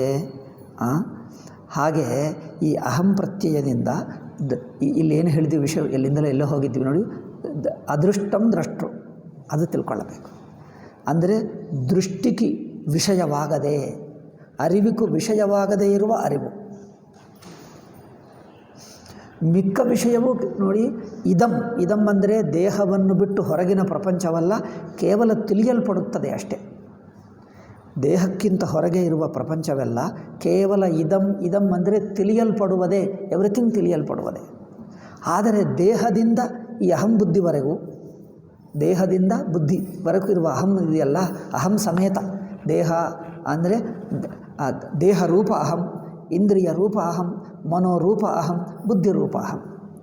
ಈ ಅಹಂ ಮಾತ್ರ, ಈ 4 ಹಂತದಲ್ಲಿರುವ ಅಹಂ ಇನ್ನೊಂದನ್ನು ತಿಳಿಯುತ್ತಾ ತಾನಿರುತ್ತದೆ, ಅದಾಯಿತು. ಆದರೆ ಇದು ಈ ಅಹಂ ಪ್ರತ್ಯಯ, ದೇಹ ಪ್ರತ್ಯಯ ತಿಳಿಯುತ್ತದೆ, ತಿಳಿಯಲ್ಪಡುತ್ತದೆ, ಎರಡಾಗಿದೆ. ಇದಂ ಮಾತ್ರ ಕೇವಲ ತಿಳಿಯಲ್ಪಡುತ್ತದೆ, ಅದು ತಿಳಿಯಲ್ಲ. ಪೆನ್ನನ್ನು ನಾನು ನೋಡ್ತೀನಿ, ಅದು ತಿಳ್ಕೊಳ್ತದೆ? ಇಲ್ಲ. ಪೆನ್ನನ್ನು ನಾನು ನೋಡ್ತೀನಿ, ಪೆನ್ನು ನಾನು ನೋಡ್ತಾ ಇದ್ದೇನೆ ಎಂದು ನನ್ನನ್ನು ತಿಳ್ಕೊಳ್ತದೆ? ನಾನದು ಕೈಯಲ್ಲಿ ಇಟ್ಕೊಂಡೆ ಅಂದರೆ ನಾನು ಇವರ ಕೈಯಲ್ಲಿದ್ದೇನೆ ಎಂದು ಅದು ಗೊತ್ತಾಗ್ತದೆ? ಅದಕ್ಕೆ ಗೊತ್ತಾಗಲ್ಲ. ಇವರು ನನ್ನನ್ನು ಹಿಡ್ಕೊಂಡರು, ನಾನು ಅವರ ಕೈಯಲ್ಲಿದ್ದೇನೆ ಎಂದು ಪೆನ್ನಿಗೆ ಗೊತ್ತಾಗ್ತದೆ? ಗೊತ್ತಾದರೆ ಏನು ಮಾಡ್ತದೆ? ಗಟ್ಟಿಯಾಗಿ ಹಿಡಿಯಬೇಡ, ನನ್ನನ್ನು ಹಾಗೆ ಬರೆಯಬೇಡ, ನನಗೆ ನೋವಾಗ್ತಾಯಿದೆ, ಸರಿಯಾಗಿಡೋ, ಬೈಯುತ್ತದೆ ನಮ್ಮನ್ನು. ಬೈಯಲ್ವಾ? ನೀವು ಪೆನ್ ಹಿಡಿಯೋಕ್ಕಾಗಲ್ಲ, ಕೊಚ್ಚು ಮೇಲೆ ಮುಟ್ಟೋಕ್ಕಾಗಲ್ಲ. ಕುರ್ಚಿ ಮೇಲೆ ಕೂತಿರ್ಬೇಕು ಹೋದರೆ, ಇಷ್ಟೊತ್ತು ಅವನೇ ಕೂತಿದ್ದಾರೆ, ತುಂಬ ಹೊತ್ತು ನೋವಾಯಿತು, ಸ್ವಲ್ಪ ಹೊತ್ತು ಬಿಡೋ ಅನ್ನೋದು ಹೇಳ್ತದೆ. ಮತ್ತೆ ಎಲ್ಲರೂ ಬಂದು ಕೂತಿದ್ದಾರೆ, ಹೇಗೆ? ಅಯ್ಯೋ ರಾಮ, ಹಾಗಾದರೆ ನಾವು ಎಲ್ಲಿ ಹೋದರೂ ಕಷ್ಟ ಆಗುತ್ತಿತ್ತ? ಏನು ಮಾಡಿದರೂ ಕಷ್ಟನೇ. ಅಂದರೆ ಅದು ಜ್ಞೇಯ ಮಾತ್ರ. ಇದೆಲ್ಲ ಹಾಸ್ಯಕ್ಕೋಸ್ಕರ ಅಲ್ಲ, ಅಲ್ಲಿ ವಿಷಯ ನೋಡು, ಇದು ಜ್ಞೇಯವ ಅಲ್ಲವಾ? ಜ್ಞೇಯವೇ, ಕೇವಲ ಜ್ಞೇಯವೇ, ಅದರಲ್ಲಿ ಜ್ಞಾತೃತ್ವ ಅಂಶವೇ ಇಲ್ಲ. ಇಲ್ಲಿ ದೇಹದಲ್ಲಿ, ದೇಹ ಪ್ರತ್ಯಯದಲ್ಲಿ ಅಹಂ ಪ್ರತ್ಯಯ ಇದೆ. ಈ ಅಹಂ ಪ್ರತ್ಯಯ ಇನ್ನೊಂದನ್ನು ತಿಳಿಯುತ್ತಾ ಇದೆ. ನಾನು ಇಲ್ಲಿದ್ದೇನೆ, ಅಲ್ಲಿಲ್ಲ, ನಾನು ಎಂದು ತಿಳಿಯುತ್ತಾ ಇದೆ. ಮಿಕ್ಕಕ್ಕಿಂತ ಬಿಡಿಸಿ ತಿಳ್ಕೊಳ್ತಾ ಇದೆ. ಆದರೆ ಅಹಂ ಪ್ರತ್ಯಯವು ಮತ್ತೆ ಗೊತ್ತೂ ಆಗ್ತಾ ಇದೆ. ಅಹಂ ಪ್ರತ್ಯಯವು ತಿಳಿಯುತ್ತದೆ, ಇಂದ್ರಿಯ ಪ್ರತ್ಯಯ ಕಣ್ಣು ತಿಳಿಯುತ್ತದೆ, ಆದರೆ ಕಣ್ಣು ಅರಿವಿಗೆ ಗೊತ್ತಾಗ್ತದೆ, ಏನು ಮನಸ್ಸಿಗೆ ಗೊತ್ತಾಗ್ತದೆ. ಮನಸ್ಸು ತಿಳಿಯುತ್ತದೆ, ಬುದ್ಧಿಗೆ ಗೊತ್ತಾಗ್ತದೆ. ಬುದ್ಧಿ ತಿಳಿಯುತ್ತದೆ, ಆದರೆ ಅದು ಬುದ್ಧಿ ಬಂದಿದೆ ಹೋಗಿದೆ ಎನ್ನುವುದು ಸಾಕ್ಷಿಗೆ ಗೊತ್ತಾಗ್ತದೆ. ಈಗ ಸಾಕ್ಷಿ ಮಾತ್ರ ಅಹಂ ಪ್ರತ್ಯಯ ರೂಪವಾಗಿ ಆಗಲ್ಲ. ಸಾಕ್ಷಿ ಅಹಂ ಪ್ರತ್ಯಯಕ್ಕೂ ವಿಷಯವಾಗಲ್ಲ, ಇದಂ ಪ್ರತ್ಯಯಕ್ಕೂ ವಿಷಯವಾಗಲ್ಲ. ಅಂದರೆ ಸಾಕ್ಷಿ ರೂಪ ಆತ್ಮವನ್ನು, ಸುಷುಪ್ತಿಯನ್ನು ಅಹಂ ರೂಪವಾಗಿ, ಇದಂ ರೂಪವಾಗಿ, ಅಹಂ ಪ್ರತ್ಯಯವಾಗಲಿ ಇದಂ ಪ್ರತ್ಯಯವಾಗಲಿ ಯಾವ ಪ್ರತ್ಯಯವೂ ಆಗಲ್ಲ. ಆಗುತ್ತದೆ? ನೀವು ಸುಷುಪ್ತಿನಿಂದ ಬಂದಾಗ ಅದನ್ನು ಅಹಂ ಪ್ರತ್ಯಯ ಹೇಳ್ತೀರಾ, ಇದಂ ಪ್ರತ್ಯಯ ಹೇಳ್ತೀರಾ? ಯಾವ ಪ್ರತ್ಯಯಕ್ಕೆ ಸಿಗಲ್ಲ. ಮಿಕ್ಕ ಪುಸ್ತಕ, ಗೋಡೆ, ಬಟ್ಟೆಗಳೆಲ್ಲ ಇದು ಹೇಳ್ತೀವಿ. ದೇಹೇಂದ್ರಿಯ ಮನಸ್ಸುಗಳನ್ನು ನಾನು ಹೇಳ್ತೀವಿ. ಸಾಕ್ಷಿಯನ್ನು ಏನು ಹೇಳ್ತೀರಿ? ಸುಷುಪ್ತಿಯನ್ನು ಏನು ಹೇಳ್ತೀರಿ? ಸುಷುಪ್ತಿ ಯಾವ ಪ್ರತ್ಯಯ ಹೊಂದಲ್ಲ. ಇದು ಇರುವುದು ಮಾತ್ರ ಇದೆ, ಇಲ್ಲ ಎಂದು ಯಾರು ಹೇಳೋಕ್ಕಾಗಲ್ಲ. ಅದು ಪ್ರತ್ಯಯಕ್ಕೆ ವಿಷಯವಾಗದೇ ಇರುವ ಅರಿವು ಅಂದರೆ ಹೀಗೆ ತೀರ್ಮಾನ ಮಾಡಬೇಕು. ವಿವೇಕ ಅಂದರೆ ಇದೆ, ವಿಚಾರ ಅಂದರೆ ಇದೆ. ಪೂರ್ತಿ ಅನುಭವದಲ್ಲಿ ನಿಲ್ಲುವವರೆಗೂ ಬಿಡಬಾರ್ದು. ಅಷ್ಟೇ. ಕೆಲವು ಪಾಠಗಳು ಕೇಳಿದ್ದರೆ ಗೊತ್ತಾಗಿ ಬಿಡ್ತದೆ. ನಾನು ಸಚ್ಚಿದಾನಂದ ಸ್ವಾಮೀಜಿ ಪ್ರಕ್ರಿಯೆಗೆ ಬಂದಾಗ, ಈ ಅನುಭವ ದೃಷ್ಟಿಯೆಂದು ಬಂದಾಗ, ಎಷ್ಟು ಮೊದಲು ಒಂದು 10 ದಿವಸನೇ ಕೇಳಿದೆ ಅಷ್ಟೇ. 10 ದಿವಸದಲ್ಲೇ ಎಷ್ಟೋ ಗೊತ್ತಾಗಿಬಿಟ್ಟಿತ್ತು. ಆದರೂ ಮತ್ತೊಂದು ಸಲ ಹೋಗೋಣ ಎಂದು ನಮ್ಮ ಒಂದು ಗುರುಗಳ ಹತ್ತಿರ ಹೋಗಿ ಹೆಚ್ಚೆಂದರೆ 5.5 6 ತಿಂಗಳಷ್ಟೇ. 6 ತಿಂಗಳು ಕೇಳಿದ್ದೀನಿ. ಈಗ ಗೊತ್ತಾಯಿತು ಅವರ ಪ್ರಕ್ರಿಯೆ ಹೇಗೆ ಎನ್ನುವುದು. ಪ್ರತಿಯೊಂದು ಪದ ತಗೋ, ಅನುಭವಕ್ಕೆ ಅನುಗುಣವಾಗಿ ವಿಚಾರ ಮಾಡೋದು ಗೊತ್ತಾಯಿತು. ಇಂಕಷ್ಟೇ ಬಿಟ್ಟೆ. ಈಗ ಬಿಟ್ಟು ನಾನು ಭಾಷ್ಯ ಇಟ್ಕೊಂಡು ಈಗ ನಾನೇ ಮರಣ ಮಾಡುತ್ತಾ ಇದು ಅನುಭವಕ್ಕೆ ಹೊಂದುತ್ತದ ಅಲ್ಲವ, ತಾನೇ ಮಾಡ್ತೀನಿ.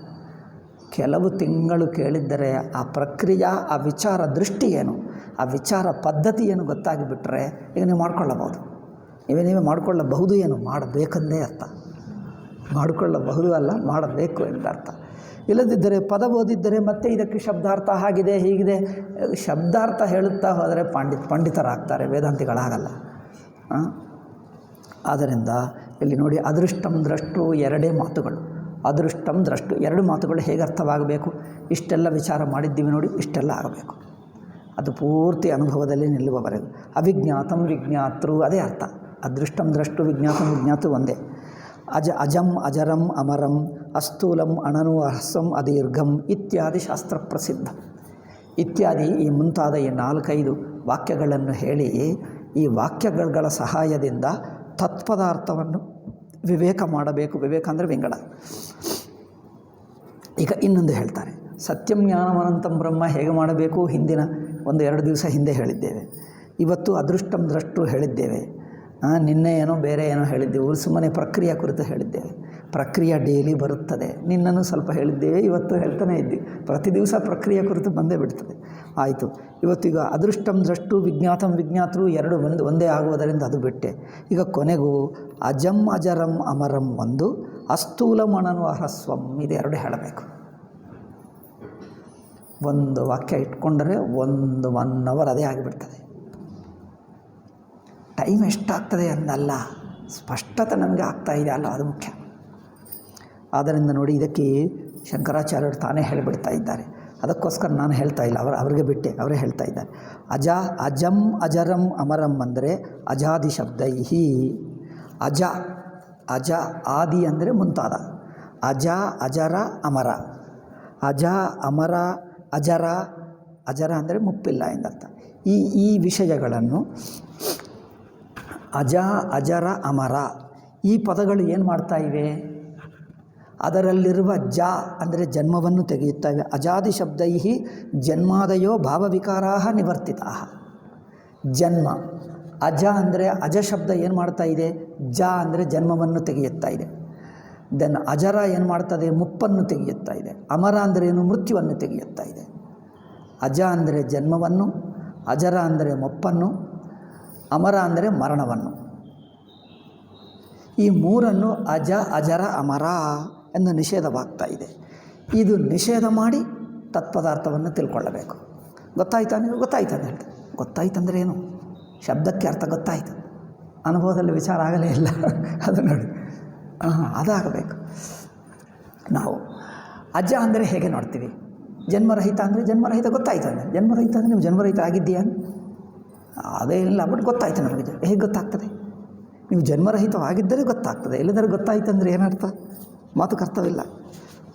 ಅಂದರೆ ಮತ್ತೆ ಅನುಭವ ನೋಡಬೇಕು. ನಮ್ಮ ಅನುಭವದಲ್ಲಿ ಎಲ್ಲಿ ಜನ್ಮ ಎಷ್ಟುವರೆಗಿದೆ? ಜನ್ಮ ಬಿಟ್ಟಾಗ ನಾನಿದ್ದೀನ, ಜನ್ಮ ಬಿಟ್ಟು ತಾನಿದ್ದಾನ ಅದು ನೋಡು. ತನ್ನ ಇರವು ಜನ್ಮ ಅಂದ್ರೇನು? ಕಾಲದಲ್ಲಿರುತ್ತದೆ. ಹಿಂದೆ ಇರಲಿಲ್ಲ, ನಂತರ ಬಂದೆ. ಒಂದಾನೊಂದು ತನ್ನನ್ನು ಕಾಲದಲ್ಲಿ ಇರುವ ಹಾಗೆ ನೋಡಿಕೊಂಡರೆ, ಅಂದರೆ ಒಂದು ಸ್ಥಿತಿಯಲ್ಲಿ, ಕಾಲಾಂತರ್ಗತ ಅಂದರೆ ಒಂದು ಕ್ರಮ, ಒಂದು ಪ್ರವಾಹ, ಒಂದು ಕ್ರಮದಲ್ಲಿ, ಒಂದು ಪ್ರವಾಹದಲ್ಲಿ, ಒಂದು ಹಂತದಲ್ಲಿದ್ದೇವೆ. ಅಲ್ಲಿ ಹುಟ್ಟಿದ್ದೇನೆ ಅಂದ್ರೇನು? ಅದಕ್ಕಿಂತ ಹಿಂದೆ ಇರಲಿಲ್ಲ. ಜನ್ಮ ಅಂದ್ರೇನು? ಒಂದು ಹಂತದಲ್ಲಿ ಇದ್ದೇನೆ, ಅದಕ್ಕಿಂತ ಹಿಂದೆ ಇರಲಿಲ್ಲ. ಹಿಂದಿನ ಇರಲಿಲ್ಲ, ಈಗ ಇದ್ದೇನೆ ಎಂದು ಬುದ್ಧಿ ಜನ್ಮ ಅಲ್ಲವೇ? ಹಿಂದೆ ಇರಲಿಲ್ಲ, ಆ ಪ್ರವಾಹದಲ್ಲಿದ್ದೇನೆ, ಈಗ ಬಂದಿದ್ದೇನೆ ಅಂದರೆ ಇಂಥ ಕಾಲದಲ್ಲಿರುವುದೇ ಜನ್ಮ. ಕಾಲದಲ್ಲಿ ಯಾರು ಇರುತ್ತಾರೆ? ಪರಿಮಿತ ವಸ್ತುವು, ದೇಶ ಪರಿಮಿತ, ಕಾಲ ಪರಿಮಿತ, ಅಥವಾ ಯಾವುದೇ ಒಂದು ಆಕಾರ ಇರುವುದೇ ದೇಶದಲ್ಲಿ, ಕಾಲದಲ್ಲಿ ಇರುತ್ತದೆ. ಆಕಾರ ವಸ್ತುವು ದೇಶದಲ್ಲಿ, ಕಾಲದಲ್ಲಿ ಇರುತ್ತದೆ. ಆಕಾಶಕ್ಕೆ ನೋಡಿ, ಆಕಾಶವು ಮನೆ ಕಟ್ಟಿದ್ದಾಗ ಹೇಳ್ತೀವಿ ನೋಡಿ, ಇಲ್ಲಿ ಇದೆಲ್ಲ ಖಾಲಿ ಇತ್ತು, ಮೊನ್ನೆವರೆಗಿತ್ತು, ನನ್ನ ಎದುರಾಗೆ ಈ ಮನೆ ಬಂತು, ಹಿಂದೆ ಇರಲಿಲ್ಲ ಎಂದು ಹೇಳ್ತಾನೆ. ಹೊಸ ಹುಡುಗ ಬರ್ತಾನೆ, ಅವನು ನೋಡ್ತಿರುವಾಗ ಇದೆಲ್ಲ ಬಿಲ್ಡಿಂಗ್ ಮೊದಲಿನಿಂದ ಇತ್ತು. ಅವನು ಹೇಳ್ತಾರೆ, ಇವನು ಮುದುಕ ಹೇಳ್ತಾನೆ, ಓ ನಿನಗೆ ಗೊತ್ತಿಲ್ಲ, ಇದು ಎಲ್ಲ ಈ ಬಿಲ್ಡಿಂಗ್ಗಿಂತ ಮುಂಚೆ ನಾನು ನೋಡಿದೆ, ಇಲ್ಲೆಲ್ಲ ಖಾಲಿ ಇತ್ತು, ಈಗ ನಾನು ನೋಡಿದಾಗ ಈಗ ನನ್ನ ಎದುರಾಗೆ ಬಂತು ಎಂದು ಹೇಳ್ತಾನೆ. ಅಂದರೆ ಈ ಮನೆಗಿಂತ ಹಿಂದಿನ ಸಮಯ ಹೇಗಿತ್ತೋ ಇವನಿಗೆ ಗೊತ್ತು. ಆ ಹುಡುಗನಿಗೆ ಮನೆ ಮಾತ್ರ ನೋಡ್ತಾನೆ, ಅವರಿಗೆ ಹಿಂದಿನ ಜಾಗ ಗೊತ್ತಿಲ್ಲ. ಇದು ಕಾಲಪರಿಚ್ಛಿನ್ನ. ಕಾಲಪರಿಚ್ಛಿನ್ನ ಅಂದರೆ ಏನು? ಮೊದಲು ಒಂದು ದೃಷ್ಟಾಂತ ಸಮೇತ ಅನುಭವದಲ್ಲಿ ಗೊತ್ತಾಗಬೇಕು. ಈಗ ಅಂದರೇನು? ಇದು ಹುಟ್ಟುವಿಕೆ ಅಂತ ಅರ್ಥ. ಅಂದರೆ ಮನೆ ಕಟ್ಟಿದ್ದೇವೆ, ಅದಕ್ಕಿಂತ ಹಿಂದೆ ಇರಲಿಲ್ಲ, ಖಾಲಿ ಇತ್ತು, ನಂತರ ಮನೆ ಬಂತು, ಅದಕ್ಕಿಂತ ಹಿಂದಿಂದು ನೋಡಿದೆ, ಈಗ ನಂತರ ಬಂದಿದ್ದು ನೋಡಿದ್ದೀನಿ. ಈ ಪ್ರವಾಹದ ಹಿಂದಿನ ಸ್ಥಿತಿ, ಅನಂತರ ಸ್ಥಿತಿ, ಹಿಂದೆ ಮುಂದೆ ಎಂಬ ಪ್ರೀವಿಯಸ್ ಲೇಟರ್, ಹಿಂದಿಂದು ಒಂದು ಈ ಸಂಬಂಧವಿದ್ದರೆ ಅದನ್ನು ಜನ್ಮ ಹೇಳ್ತೀವಿ. ದೇಹಕ್ಕಿದೆ, ದೇಹವು ನಮಗೆ ಗೊತ್ತಾಗ್ತದೆ. ಹಿಂದೆ ಇತ್ತಾ? ಇನ್ನೂ ಹಿಂದಕ್ಕೆ ಇನ್ನೂ ಹಿಂದಕ್ಕೆ ಹೋದರೆ ಏನು? ನಿಮಗೆ ಎಷ್ಟು ವರ್ಷ ದೇಹಕ್ಕೆ ನೆನಪಿರುತ್ತದೆ? 5 ವರ್ಷ 10 ವರ್ಷ 20 ವರ್ಷ 30 ವರ್ಷ ಇನ್ನೂ ನೆನಪಿಟ್ಕೊ. ಇನ್ನೂ ಹೋದರೆ ಚಿಕ್ಕಂದನಕ್ಕೆ ಹೋಗುತ್ತಾನೆ, ಆವಾಗ ಸ್ವಲ್ಪ ಸ್ವಲ್ಪ ಗೊತ್ತಾಗ್ತದೆ. ಇನ್ನೂ ಅದಕ್ಕಿಂತ ಹಿಂದೆ ಏನೂ ಇಲ್ಲ, ಖಾಲಿ. ಅಂದರೆ ಹಿಂದೆ ಏನಿರಲಿಲ್ಲ, ಈಗ ನಂತರ ಬಂತು. ಶರೀರ ಹಿಂದೆ ಇರಲಿಲ್ಲ, ನಂತರ ಬಂತು. ಈ ಹುಟ್ಟುವಿಕೆ ಎಂಬುದು ಅನಂತರ ಬಂತು ಎನ್ನುವುದು ಶರೀರಕ್ಕೆ. ಆದರೆ ಆತ್ಮಕ್ಕೂ ಹಾಗಿಲ್ಲ. ಯಾವುದು ಈ ತರಹ ಯಾವ ವಸ್ತುವಿನ ಹಿಂದಿನ ಸಮಯ ಇರಲಿಲ್ಲ ಎಂದು ತಿಳ್ಕೊಳ್ತೀವೋ ಅದು ಜನ್ಮ ಇದೆ.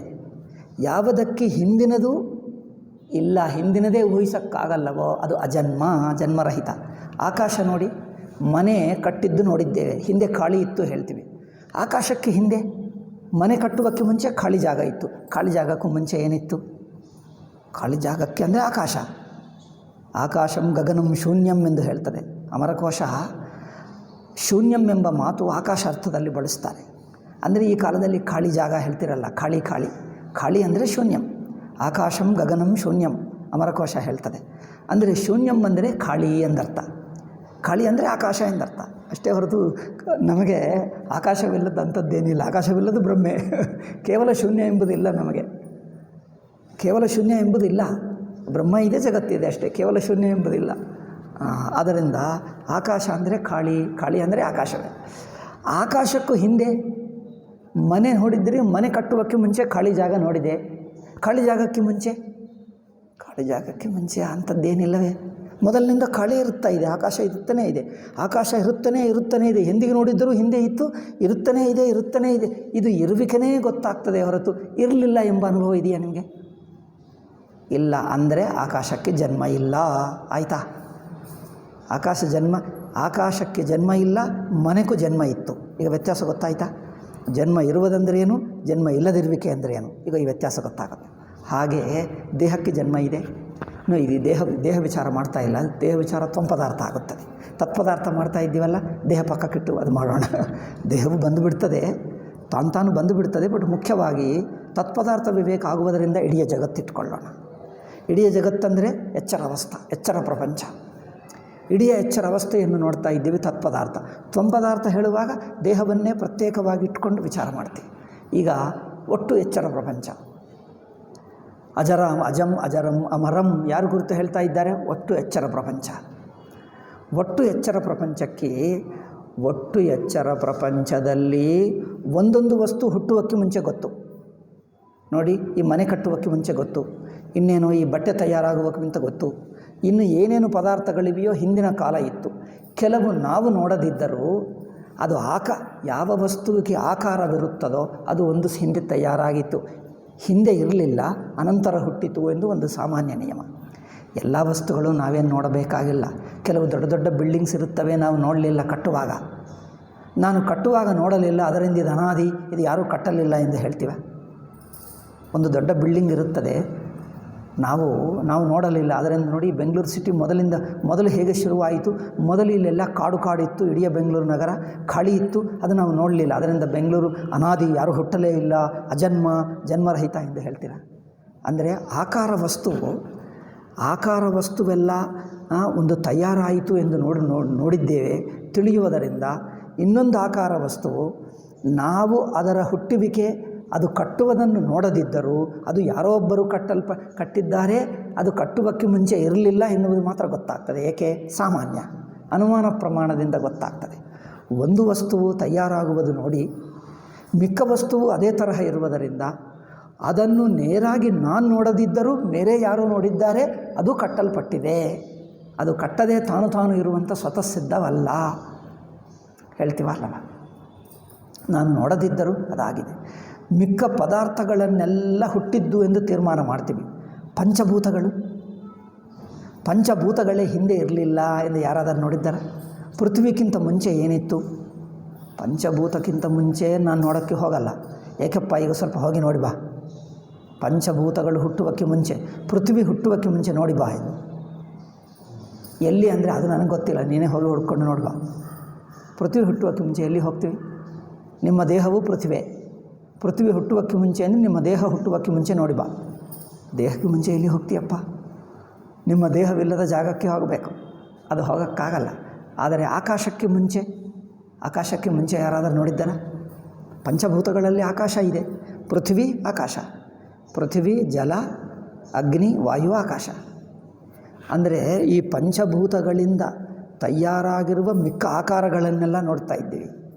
ಈ ಆಕಾರಗಳು ನದಿ, ಬೆಟ್ಟ ಇಂಥದ್ದು ಬೆಟ್ಟ ಹುಟ್ಟುವುದು ನಾವು ನೋಡದಿದ್ದರೂ ಮಿಕ್ಕ ಪದಾರ್ಥಗಳು ಹೇಗೆ ಹುಟ್ಟಿದೆಯೋ ಅದು ಒಂದು ದಿವಸ ಹುಟ್ಟಿರಬಹುದು ಅಂದ್ಕೊಳ್ತೀವಿ ಅಲ್ಲವೇ? ಜನರು ಹೇಳ್ತಾರೆ ಪ್ರಕೃತಿ ಪರಿವರ್ತನದಿಂದ ಬೆಟ್ಟ ಇಲ್ಲದ ಕಡೆ ಬೆಟ್ಟ ತಯಾರಾಗ್ತದೆ, ಬೆಟ್ಟ ಇರುವ ಕಡೆ ಗುಂಡಿಯಾಗಿ ಬಿಡ್ತದೆ. ಪ್ರಕೃತಿಯಲ್ಲಿ ಪರಿವರ್ತನೆಗಳಿಂದ ಹಿಮಾಲಯಗಳು ಹೇಳ್ತಾರೆ, ಹಿಮಾಲಯ ಮೇಲೆ ಸಣ್ಣ ಸಣ್ಣ ಸಮುದ್ರದಲ್ಲಿರುತ್ತದೆ ನೋಡಿ, ಏನು ಹೇಳ್ತಾರೆ? ಚಿಪ್ಪುಗಳು ಹೇಳ್ತಾರೆ, ಚಿಪ್ಪು ಶೆಲ್ಸ್. ಸಣ್ಣ ಚಿಪ್ಪು ಇರುತ್ತವೆ, ಹಿಮಾಲಯ ಮೇಲೆ ಸಣ್ಣ ಚಿಪ್ಪು ಕಂಡು ಬಂತಂತೆ. ಹಿಮಾಲಯ ಮೇಲೆ ಚಿಪ್ಪು ಬೇಕಪ್ಪ, ಅದು ಸಮುದ್ರದಲ್ಲಿರಬೇಕು. ಇಂಥದ್ದು ಇನ್ನೂ ಬೇರೆ ಕೆಲವು ಕಾರಣಗಳನ್ನು ನೋಡಿ ಹಿಮಾಲಯಗಳು ಕೆಲವು ಎಷ್ಟೋ ಸಾವಿರನೋ ಲಕ್ಷ ವರ್ಷ ಹಿಂದೆ ಹಿಮಾಲಯಗಳು ಸಮುದ್ರದಲ್ಲಿ ಮುಳುಗಿತ್ತು ಎಂದು ಹೇಳಿದರೆ ಯಾವಾಗ? ಮನು ಅಂದರೆ ಗೊತ್ತಾ? ಮತ್ಸ್ಯಾವತಾರ ಗೊತ್ತಾ? ಆವಾಗ ಮತ್ಸ್ಯಾವತಾರದಲ್ಲಿ ಯಾವಾಗಲೂ ಮುಳುಗಿರುವಾಗ ಹಿಮಾಲಯವು ಸಮುದ್ರದಲ್ಲಿ ಮುಳುಗಿತ್ತಂತೆ. ಯಾವಾಗಲೂ ಗೊತ್ತಿಲ್ಲ ನಮಗೆ, ಎಷ್ಟು ವರ್ಷನೋ ಲಕ್ಷ ವರ್ಷನೋ ಹಿಂದಿನೋ ಗೊತ್ತಿಲ್ಲ. ಹೀಗೆ ಹಿಮಾಲಯವು ನೀರಿನಲ್ಲಿ ಮುಳುಗಿತ್ತು. ಅಂದರೆ ಹೀಗೆ ಒಂದು ರೂಪವನ್ನು, ಬೆಟ್ಟಗಳನ್ನು ನೇರಾಗಿ ನಾವು ನೋಡದಿದ್ದರೂ ಅದು ಬೆಟ್ಟ ಆಕಾರ ಆಗುವುದರಿಂದ ಒಂದು ಮೊದಲು ಇಲ್ಲದೆ ನಂತರ ತಯಾರಾಯಿತು ಎಂದು ಹೇಳಬಹುದು. ಹಾಗಾದರೆ ಪಂಚಭೂತಗಳು ಬಿಟ್ಟು ಮಿಕ್ಕದೆಲ್ಲ ಹುಟ್ಟಿದೆ ಎಂದು ತಿಳ್ಕೊಳ್ಳಬಹುದು. ಪಂಚಭೂತಗಳೇ ಹುಟ್ಟಿದೆ ಹೇಗೆ? ಪಂಚಭೂತಗಳಂದರೆ ಇಡೀ ಎಚ್ಚರಾವಸ್ಥ. ಪಂಚಭೂತಗಳು ಅಂದರೆ ಇಡೀ ಎಚ್ಚರ ಪ್ರಪಂಚ, ಇಡೀ ಎಚ್ಚರಾವಸ್ಥ. ಇಡೀ ಎಚ್ಚರ ಪ್ರಪಂಚ ಹುಟ್ಟಿತಾ ಅಲ್ಲವಾ? ಮಿಕ್ಕದ ಪ್ರಪಂಚದ ಒಳಗಿನ ನಾವು ಎಲ್ಲರೂ ಹುಟ್ಟಿದ್ದೇವೆ ಹೇಳ್ತೀವಿ. ಪ್ರಪಂಚವೇ ಹುಟ್ಟಿದ್ದೆಂದು ಯಾರು ನೋಡಿದ್ರು? ನೋಡಲಿಲ್ಲ. ಅದರಿಂದ ಪ್ರಪಂಚವೇ ಅಜ ಎಂದು ಹೇಳಿಬಿಡ್ತೀರ, ಪ್ರಪಂಚವೇ ಬ್ರಹ್ಮ ಹೇಳಿಬಿಡ್ತೀರ. ಜನ್ಮರಹಿತ ಪ್ರಪಂಚವೇ ಅಲ್ಲ. ಪ್ರಪಂಚವೇ ಜನ್ಮರಹಿತ ಆಗುವುದರಿಂದ ಪ್ರಪಂಚವೇ ಬ್ರಹ್ಮ ಅಲ್ಲ ಅಂದರೆ ಬರೀ ಪ್ರಪಂಚದ ಜನ್ಮ ತೋರಿಸಬೇಕು. ಅಲ್ಲ, ಶಾಸ್ತ್ರ ಹೇಳ್ತಾ ಇದೆ ನೋಡು, ಶಾಸ್ತ್ರದ ವಾಕ್ಯ ಬಲದಿಂದ ಸುಮ್ಮನೆ ವಿಶ್ವಾಸ ಹೇಳಬಾರದು. ಇದು ಅನುಭವ ದೃಷ್ಟಿ ಎತ್ತಿ ತೋರಿಸಬೇಕು. ಪ್ರತಿಯೊಂದು ಅನುಭವದಲ್ಲಿ ಎತ್ತಿ ತೋರಿಸಬೇಕೇ ಹೊರತು ಶಾಸ್ತ್ರ ಹೇಳಿದೆ ಅಂತ ಪಂಡಿತರಿದ್ದಾರೆ, ಅಲ್ಲಿ ಹೋಗು, ಇಲ್ಲಿ ಬರಬೇಡ, ಪಂಡಿತರು ಬೇಕಾದಷ್ಟಿದ್ದಾರೆ, ಅವ್ರು ಹೇಳ್ಕೊಡ್ತಾರೆ, ಹೋಗು. ಅನುಭವದಲ್ಲಿ ಪಂಚಭೂತಗಳು ಇಲ್ಲ. ಹೀಗೆ ಹೇಳಿದ್ದೀನಲ್ಲ, ಈ ಮನೆ ಹುಟ್ಟುವಕ್ಕೆ ಮುಂಚೆ ಖಾಲಿ ಇತ್ತು, ನಂತರ ಮನೆ ಬಂತು, ಅದರಿಂದ ಮನೆ ಹುಟ್ಟಿದೆ, ತಯಾರಾಗಿದೆ ಎಂದು ಹೇಗೆ ಗೊತ್ತಾಗ್ತಾ ಇದೆಯೋ ಹಾಗೆ ಪ್ರಪಂಚವು ಪಂಚಭೂತಗಳು ಹುಟ್ಟುವಕ್ಕೆ ಮುಂಚೆ ಖಾಲಿ ಇತ್ತ, ಪ್ರಪಂಚರಹಿತ ಅನುಭವವಿತ್ತ? ಇತ್ತು. ಅದು ಯಾವುದು? ಸುಷುಪ್ತಿ. ಇಡೀ ಎಚ್ಚರ ಪ್ರಪಂಚ ಎಚ್ಚರ ಅವಸ್ಥೆ ಒಳಗೆ ಸೇರಿಸು. ಎಚ್ಚರ ಅವಸ್ಥೆನೇ ಹುಟ್ಟುವಕ್ಕೆ ಮುಂಚೆ ಪ್ರಪಂಚದ ಒಳಗೆ ಒಂದಾನೊಂದು ಪದಾರ್ಥ ಇದ್ದರೆ, ಪ್ರಪಂಚದ ಒಳಗೆ ಒಂದಾನೊಂದು ಪದಾರ್ಥಕ್ಕೆ ಮುಂಚಿನ ಕಾಲ ಅಂದರೆ ಕಾಲದಲ್ಲಿ ನೋಡ್ತೀರಿ, ಹಿಂದಿನ ಕಾಲ, ನಂತರ ಕಾಲ. ಒಟ್ಟು ಪ್ರಪಂಚಕ್ಕೆ ಹಿಂದಿನ ಕಾಲ ಹೇಗೆ ನೋಡಬಹುದು? ಒಟ್ಟು ಪ್ರಪಂಚಕ್ಕೆ ಕಾಲ ಇಲ್ಲವೇ? ಕಾಲ ಸಮೇತವೇ ಪ್ರಪಂಚ. ಒಟ್ಟು ಪ್ರಪಂಚಕ್ಕೆ ಹಿಂದೆ ಎನ್ನುವುದು ಒಟ್ಟು ಪ್ರಪಂಚವೂ ಇಲ್ಲದ ಅನುಭವ. ಅಂದರೆ ಒಟ್ಟು ಪ್ರಪಂಚಕ್ಕೆ ಹಿಂದಿನ ಕಾಲಕ್ಕೆ ಹೋಗೋಕ್ಕಾಗಲ್ಲ. ಏಕೆಂದರೆ ಹಿಂದಿನ ಕಾಲ ಎಂಬುದಿಲ್ಲ. ಏಕೆ? ಪ್ರಪಂಚವೇ ಕಾಲ ಸಮೇತ, ಕಾಲ ಪ್ರಪಂಚ ಒಟ್ಟು. ಆದ್ದರಿಂದ ಪ್ರಪಂಚಕ್ಕೆ ಹಿಂದಿನ ಕಾಲ ಅಂದರೆ ಕಾಲಕ್ಕೆ ಹಿಂದಿನ ಕಾಲ. ಕಾಲ ಒಂದೇ. ಕಾಲಕ್ಕೆ ಇನ್ನೊಂದು ಕಾಲ ಇದೇನು? ಕಾಲಕ್ಕೆ ಹಿಂದಿನ ಕಾಲ ಡಬಲ್ ಕಾಲ ಇಲ್ಲ, ಒಂದೇ ಕಾಲ. ಕಾಲಕ್ಕೆ ಹಿಂದಿನ ಎಂದು ಹೇಳೋಕ್ಕಾಗಲ್ಲ. ಆದರೆ ಪ್ರಪಂಚದ ಆರಂಭ ಆಯಿತು, ಅದು ಇಲ್ಲದ ಅನುಭವ ನಮ್ಮಲ್ಲಿ ಆಗಬೇಕು. ಪ್ರಪಂಚವು ಇಲ್ಲದ ಅನುಭವ ಆಗಬೇಕು, ಆವಾಗಲೇ ಗೊತ್ತಾಗ್ತದೆ ಪ್ರಪಂಚವು ಹುಟ್ಟಿತು ಎಂದು. ಪ್ರಪಂಚವು ಇಲ್ಲದ ಅನುಭವ ಅಂದರೆ ಸುಷುಪ್ತಿಯಲ್ಲಿ ಇಡೀ ಜಾಗೃತ ಅವಸ್ಥೆವೇ ಇರಲಿಲ್ಲ. ಅದು ಜಾಗೃತ ಅವಸ್ಥೆಗಿಂತ ಸುಷುಪ್ತಿ ಎಂಬುದು ಹಿಂದಿನ ಕಾಲ ಅಲ್ಲ. ನೋಡಿ, ಜಾಗೃತ ಅವಸ್ಥದ ಒಳಗೆ ಒಂದಾನೊಂದು ಪದಾರ್ಥ ಕಾಲದಲ್ಲಿರುವುದರಿಂದ ಇದಕ್ಕಿಂತ ಮುಂಚಿನ ಕಾಲ ಹೇಳ್ತೀವಿ, ಹಿಂದಿನ ಕಾಲ ಹೇಳ್ತೀವಿ. ಆದರೆ ಒಟ್ಟು ಜಾಗೃತ ಪ್ರಪಂಚ, ಒಟ್ಟು ಪ್ರಪಂಚವನ್ನು ತಗೊಂಡರೆ ಅದಕ್ಕೆ ಹಿಂದಿನ ಕಾಲ ಸುಷುಪ್ತಿ ಎಂದು ಹೇಳೋಕ್ಕಾಗಲ್ಲ. ಪ್ರಪಂಚರಹಿತ ಅನುಭವ ಇಷ್ಟೇ ಹೇಳ್ತೀವಿ ಹೊರತು ಹಿಂದಿನ ಎಂದು ಹೇಳೋಕ್ಕಾಗಲ್ಲ. ಸುಷುಪ್ತಿ ಎಚ್ಚರಕ್ಕೆ ಹಿಂದಿನ ಅಲ್ಲ, ಮುಂದಿನ ಅಲ್ಲ. ಇಷ್ಟು ಮಾತ್ರ ಹೇಳಬಹುದು, ಪ್ರಪಂಚರಹಿತ ಅಷ್ಟೇ. ಪ್ರಪಂಚರಹಿತ ಅಷ್ಟೇ. ಅದು ಕಾಲದಲ್ಲಿ ಪ್ರಪಂಚರಹಿತ ಅಲ್ಲ, ಪ್ರಪಂಚರಹಿತ ಅಷ್ಟೇ, ಕಾಲದಲ್ಲಿ ಅಲ್ಲ. ಏಕೆ? ಅವಸ್ಥೆ ಒಳಗೆ ಅವಸ್ಥೆ, ಈ ವ್ಯತ್ಯಾಸ ಗೊತ್ತಾಗಬೇಕೆಂದು ಮತ್ತೆ ಮತ್ತೆ ಹೇಳ್ತಾ ಇದ್ದೀನಿ. ಇಲ್ಲದಿದ್ದರೆ ಹಿಂದಿನ ಅಂದರೆ ಮತ್ತೆ ಅದು ಸುಷುಪ್ತಿಯನ್ನು ಹಿಂದಿನ ಕಾಲ ಎಂದು ತಿಳ್ಕೊಳ್ಬಿಡ್ತಾರೆ. ಸುಷುಪ್ತಿಗೆ ಜಾಗೃತಿಗೆ ಕಾಲಕ್ರಮ ಇಲ್ಲ. ಎಚ್ಚರ ಪ್ರಪಂಚದ ಒಳಗಿನ ಪದಾರ್ಥಗಳಿಗೆ ಇದು ಹಿಂದಿನ ಪದಾರ್ಥ, ಅನಂತರ ಪದಾರ್ಥ ಎಂದು ಹಿಂದೆ ನಂತರ, ಹಿಂದೆ ಮುಂದೆ ಎನ್ನುವುದು ಒಂದು ಕ್ರಮ ಇಡಬಹುದು ಅಲ್ಲವೇ? ಹಿಂದೆ ಮುಂದೆ ಎಂದು ಒಂದು ಕ್ರಮ ಇಡಬಹುದು. ಆದರೆ ಜಾಗೃತಿಗೆ ಸುಷುಪ್ತಿಗೆ ಒಂದು ಹಿಂದೆ ಮುಂದೆ ಎಂದು ಕ್ರಮ ಇಡಬಹುದಾ? ಈ ಕ್ರಮ ಇದ್ದರೆ ನೋಡುವವರು ಯಾರು? ಕ್ರಮ ಅಂದರೆ ಕಾಲ. ಈ ಕಾಲವನ್ನು ನೋಡುವವರು ಯಾರು? ಸುಷುಪ್ತಿ ಎಚ್ಚರವನ್ನು ಎರಡನ್ನು ನೋಡುವವನು ಒಬ್ಬನೇ ಇದ್ದಾನ? ಜ್ಞಾತೃ ಒಬ್ಬನೇ ಜ್ಞಾತೃ ಇಲ್ಲ. ಎಚ್ಚರದಲ್ಲಿ ಜ್ಞಾತೃವಿದ್ದಾನೆ, ಸುಷುಪ್ತಿಯಲ್ಲಿ ಜ್ಞಾತೃವೇ ಇಲ್ಲ ಅಲ್ಲವೇ? ಎಚ್ಚರದಲ್ಲಿ ಪ್ರಪಂಚ ಇದೆ, ಸುಷುಪ್ತಿಯಲ್ಲಿ ಪ್ರಪಂಚವೇ ಇಲ್ಲ. ಅದು ಗೊತ್ತಾಗ್ತಾ ಇದೆ. ಯಾರಿಗೆ? ಜ್ಞಾತೃಗೂ ಗೊತ್ತಾಗ್ತಾ ಇಲ್ಲ. ಜ್ಞಾತೃವು ಪ್ರಪಂಚದಲ್ಲೇ ಇರ್ತಾನೆ. ಜ್ಞಾತೃವು ಎಚ್ಚರ ಪ್ರಪಂಚದಲ್ಲೇ ಇರುತ್ತಾನೆ, ಪ್ರಪಂಚ ಜೊತೆಗೆ. ಏಕೆ? ಇಂದ್ರಿಯ ಮನಸ್ಸುಗಳನ್ನು ಅಭಿಮಾನ ಪಡುತ್ತಾ ಇಂದ್ರಿಯ ಮನಸ್ಸುಗಳಿಂದ ಪ್ರಪಂಚವನ್ನು ತಿಳ್ಕೊಳ್ತಾನೆ. ಇಂದ್ರಿಯ ಮನಸ್ಸುಗಳ ಮೂಲಕ ಕಾಲ, ಇಂದ್ರಿಯ ಮನಸ್ಸುಗಳ ಮೂಲಕ ಪಂಚಭೂತಗಳು, ಆಕಾಶ, ಕಾಲ, ನಾಮರೂಪಗಳು ಎಲ್ಲ ತಿಳ್ಕೊಳ್ತಾನೆ. ಅಂದರೆ ಒಟ್ಟು ಪ್ರಪಂಚವೇ ಹೋಯಿತು ಅಂದರೆ ಪ್ರಮಾತೃತ್ವವೂ ಹೋಯಿತು, ಜ್ಞಾತೃತ್ವವೂ ಹೋಯಿತು. ಅಂದರೆ ಒಟ್ಟು ಪ್ರಪಂಚ ಜ್ಞಾತೃತ್ವವಿಲ್ಲದ ಅನುಭವ ಇದೆ. ಆ ಅನುಭವಕ್ಕೆ ಎಚ್ಚರ ಪ್ರಪಂಚ ಹುಟ್ಟಿತು ಎಂದು ಹೇಳಬಹುದು. ಕಾಲದಲ್ಲಿ ಹುಟ್ಟಲಿಲ್ಲ, ಆದರೆ ಪ್ರಪಂಚರಹಿತ ಅನುಭವಕ್ಕೆ, ಆ ಅನುಭವ ದೃಷ್ಟಿಗೆ ಇದು ಬಂತು ಎಂದು ಹೇಳಬಹುದು. ಆ ಸುಷುಪ್ತಿ ಅನುಭವ ದೃಷ್ಟಿಗೆ ಈ ಎಚ್ಚರ ಅನುಭವ ಏನಾಯಿತು?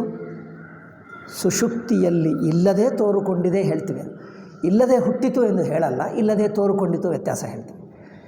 ಹಿಂದೆ ಇರಲಿಲ್ಲ ನಂತರ ಹುಟ್ಟಿತು ಅಂದರೆ ಕಾಲದಲ್ಲಿ ಹುಟ್ಟುವಿಕೆ ಆಗುತ್ತದೆ, ಅದು ಎಚ್ಚರದ ಒಳಗಿನ ಪದಾರ್ಥಕ್ಕೆ ಅನ್ವಯಿಸುತ್ತದೆ.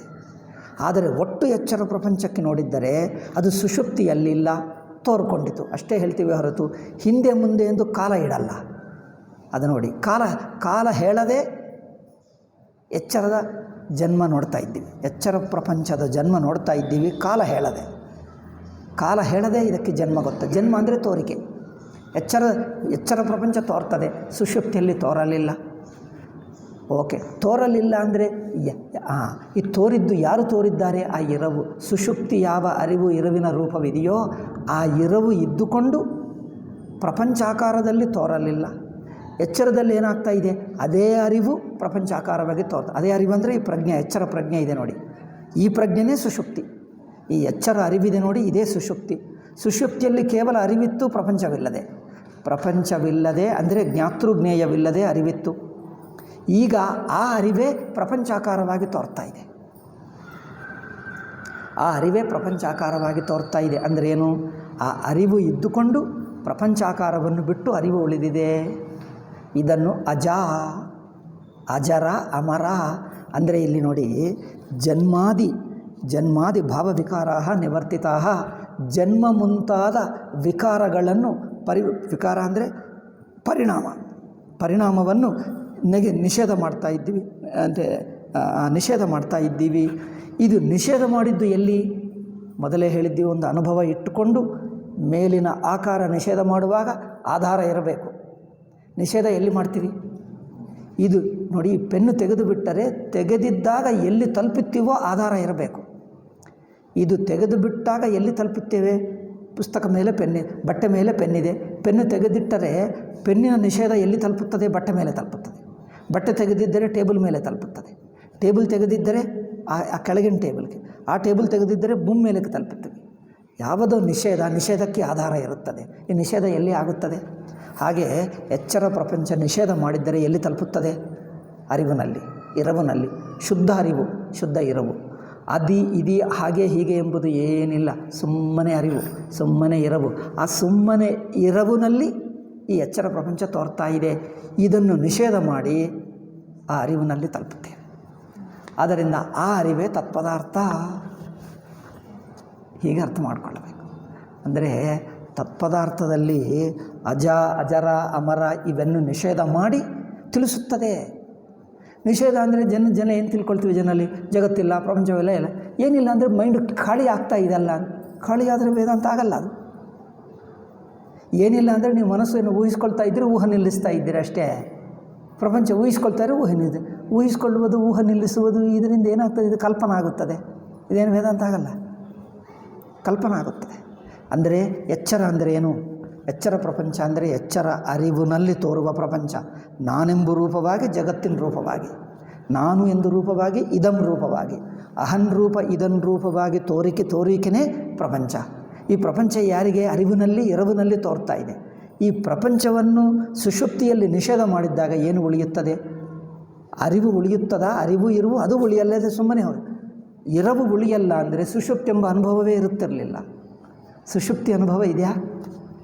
ಸಪೋಸಿಂಗ್ ಒಂದು ವೇಳೆ ಜಗತ್ತಿನಲ್ಲಿ ಈ ಎಚ್ಚರದಲ್ಲಿ ಎರವು ಇದೆ, ಈ ಎರವಿನ ಸಮೇತ ಜಗತ್ತನ್ನು ತೆಗೆದು ಬಿಟ್ಟರೆ ಸುಷುಪ್ತಿ ಅನುಭವವೇ ಇರುವುದಿಲ್ಲ. ಸುಷುಪ್ತಿ ಅಂದ್ರೇನು? ಕೇವಲ ಎರವು. ಪ್ರಪಂಚ ತೆಗೆದುಬಿಟ್ಟು ಎರವು ಉಳಿಸ್ಕೊಳ್ತಾ ಇದ್ದೀವಿ. ಅಲೆಯನ್ನು ತೆಗೆದುಬಿಟ್ಟು ನೀರು ಉಳಿಯುತ್ತಾ ಇದೆ. ಅಲೆ ತೆಗೆಯುವಾಗ ನೀರನ್ನು ತೆಗೆದುಬಿಟ್ಟರೆ ನೀರೇ ಇಲ್ಲ, ಅಲ ಇಲ್ಲ. ಹಾಗೆ ಆಗ್ತದೆ? ಅಲೆಯನ್ನು ತೆಗೆದಾಗ ನೀರು ಉಳಿಯುತ್ತಾ ಇದೆ, ಆಕಾರವನ್ನೇ ತೆಗೆಯುತ್ತಾ ಇದ್ದೀವಿ. ಸುಷುಪ್ತಿ ಏನು ಮಾಡ್ತದೆ? ಆಕಾರ ಬಿಟ್ಟು ತಾನು ಇರುತ್ತಾ ಇದೆ. ಇದೇ ವಿವೇಕ ಹೇಳಿದ್ದೀವಿ, ಇದು ನಿಷೇಧ ಹೇಳಿದ್ದೀವಿ. ನಿಷೇಧವು ಬ್ರಹ್ಮದಲ್ಲಿ ಪರ್ಯವಸಾನವಾಗುತ್ತದೆ, ಬ್ರಹ್ಮದಲ್ಲಿ ಕೊನೆಗಾಣುತ್ತದೆ. ಸ್ವತಃಸಿದ್ಧ ಅನುಭವದಲ್ಲಿ, ಸಾಕ್ಷಿ ಅನುಭವದಲ್ಲಿ ಜಗತ್ತಿನ ನಿಷೇಧ ಸ್ವತಃಸಿದ್ಧ ಅನುಭವದಲ್ಲಿ ಕೊನೆಗಾಣುತ್ತದೆ. ನೀವು ನಿಷೇಧ ಮಾಡಿದಾಗ ಮೈಂಡ್ ಖಾಲಿ ಆಗ್ತಾ ಇದೆ ಅಂದರೆ ಅದು ನಿಷೇಧ ಆಗಲಿಲ್ಲ, ಅದು ಸುಮ್ಮನೆ ಕಲ್ಪನಾ ಆಗ್ತಾ ಇದೆ. ಮನಸ್ಸು ಊಹಿಸ್ಕೊಳ್ತಾ ಇದೆ, ಅದು ವೇದಾಂತ ಆಗ್ತಾ ಇಲ್ಲ, ಅನುಭವಾನುಸಾರವಾಗಿ ವಿಚಾರವಾಗ್ತಾ ಇಲ್ಲ. ಅದು ಕಲ್ಪನಾ, ಸುಮ್ಮನೆ ಲೌಕಿಕರು ಕೇಳುವ ಲೌಕಿಕ ಶಾಸ್ತ್ರ ಆಗಿಬಿಡ್ತಾ ಇದೆ. ಆದ್ದರಿಂದ ಹೇಗೆ ಒಂದು ಮನೆ ನಾನು ನೋಡಲಿಕ್ಕಿಂತ ಮುಂಚೆ ಇರಲಿಲ್ಲ ಖಾಲಿ ಎಂದು ಗೊತ್ತಾಯಿತು, ಹೇಗೆ ಇದು ಜನ್ಮ ಹೇಳಿದ್ದೇವೆ. ಹೀಗೆ ಒಟ್ಟು ಜಾಗೃತ ಅವಸ್ಥೆಗೆ, ಒಟ್ಟು ಜಾಗೃತ ಪ್ರಪಂಚಕ್ಕೆ ಇದು ಹುಟ್ಟುವಕ್ಕೆ ಮುಂಚೆ, ಅಂದರೆ ಈ ಜಗತ್ತಾಗಿ ತೋರುವಕ್ಕೆ ಮುಂಚೆ, ತೋರುವಂದ್ರೇನು? ನಾನಾಗಿ ತೋರುವುದು, ಇದಾಗಿ ತೋರುವುದು. ನಾನು ಎಂಬುದು ಅಹಂಬುದ್ಧಿಯಾಗಿ ತೋರುವುದೇ, ಇದು ಬುದ್ಧಿಯಾಗಿ ತೋರುವುದೇ. ಸುಷುಪ್ತಿ ಅಂದರೆ ಏನು? ನಾನೆಂಬುದು ತೋರುವುದಿಲ್ಲ, ಇದು ಎಂಬುದು ತೋರುವುದಿಲ್ಲ. ಸುಷುಪ್ತಿ ಅಂದರೆ ಇನ್ನೊಂದು ಅನುಭವವಲ್ಲ, ಇಲ್ಲೇ ನಾನು ಬುದ್ಧಿ, ಇದು ಬುದ್ಧಿ ಎರಡು ತೆಗೆದು ಬಿಟ್ಟರೆ ತಾನೇ ಸುಷುಪ್ತಿ. ತನ್ನಲ್ಲಿ ನಾನು ಬುದ್ಧಿ ಇಲ್ಲ, ಇದು ಬುದ್ಧಿ ಇಲ್ಲ, ಅಹಂ ಬುದ್ಧಿ ಇಲ್ಲ, ಇದಂ ಬುದ್ಧಿ ಇಲ್ಲದೆ ಎರಡು ಬುದ್ಧಿಗಳನ್ನು ಬಿಟ್ಟು ಉಳಿದಿದ್ದೇನೆ. ಈಗ ಅದಕ್ಕೆ ಯಾವ ಹೆಸರು ಹೇಳೋಕ್ಕಾಗಲ್ಲ. ಅದು ತಾನೇ ತಾನು, ಅದು ಅನಂತ ಅಖಂಡ, ಅದಕ್ಕೆ ಯಾವ ಹೆಸರೂ ಇಲ್ಲ. ಅದು ಸ್ವತಃಸಿದ್ಧ ಇರುವು, ಆಗ ಅದು ತತ್ಪದಾರ್ಥ. ಅದಕ್ಕೋಸ್ಕರ ಶಂಕರರಿಗೆ ನೋಡಿ, ತತ್ಪದಾರ್ಥವು ಅನುಭವಾತ್ಮಕ ಎಂದು ಹೇಳಿದ್ದಾರೆ. ಇದೆಲ್ಲ ಏಕೆ ಅಂದರೆ ನೀವು ಅವರನ್ನು ಕೇಳಿ, ವ್ಯಾಖ್ಯಾನಕಾರರು. ತತ್ಪದಾರ್ಥವು ಅನುಭವವಾಗಲ್ಲ, ಅದು ಪರೋಕ್ಷವೇ ಹೇಳ್ತಾರೆ. ತತ್ಪದಾರ್ಥವು ಪರೋಕ್ಷ ಎಂದು ಹೇಳ್ತಾರೆ ಮಹಾವಾಕ್ಯದಲ್ಲಿ. ಆವಾಗ ಮತ್ತೆ ನಿಮಗೆ ತತ್ವಮಸಿ ಎಂದು ಒಟ್ಟುಗೂಡಿಸಿದ ನಂತರ ಮೊದಲು ತತ್ಪದಾರ್ಥವು ಪರೋಕ್ಷವಾಗಿ ಗೊತ್ತಾಗ್ತದೆ, ನಂತರ ಅಹಂಬುದ್ಧಿಗೆ ಒಟ್ಟುಗೂಡಿಸಿದ ನಂತರ ಒಟ್ಟಾಗ್ತದೆ ಎಂದು ಆವಾಗ ಹೇಳ್ತಾರೆ. ಇಲ್ಲಿ ನೋಡಿ, ತತ್ಪದಾರ್ಥವು ವಿವೇಕ ಮಾಡುವಾಗಲೇ ಅನುಭವ ಸಂಜ್ಞಕಃ ಹೇಳ್ತಾ ಇದ್ದಾರೆ, ಮೊದಲೇ ಅನುಭವ. ಇದು ವ್ಯತ್ಯಾಸ. ಆದ್ದರಿಂದ ತತ್ಪದಾರ್ಥದಲ್ಲಿ ಈ ಜಗತ್ತನ್ನು ನಿಷೇಧ ಮಾಡ್ತಾ ಇದ್ದರೆ ಏನು? ಇದು ಹುಟ್ಟುವಕ್ಕೆ ಮುಂಚೆ, ಅಂದರೆ ಇದಕ್ಕೆ ಜಗತ್ತಿಗೆ ಜನ್ಮ ಇದೆ. ಜನ್ಮ ಅಂದರೆ ಕಾಲದಲ್ಲಿ ಜನ್ಮ ಅಲ್ಲ, ತೋರಿಕೆ ಮಾತ್ರ ಇದೆ. ಜನ್ಮ ಎರಡು ಬಗೆ. ಒಂದು, ಜಗದಂತರ್ಗತ ಪದಾರ್ಥಗಳು ಕಾಲದಲ್ಲಿ ಹುಟ್ಟುತ್ತವೆ, ಕಾಲದಲ್ಲಿ ನಾಶವಾಗ್ತದೆ.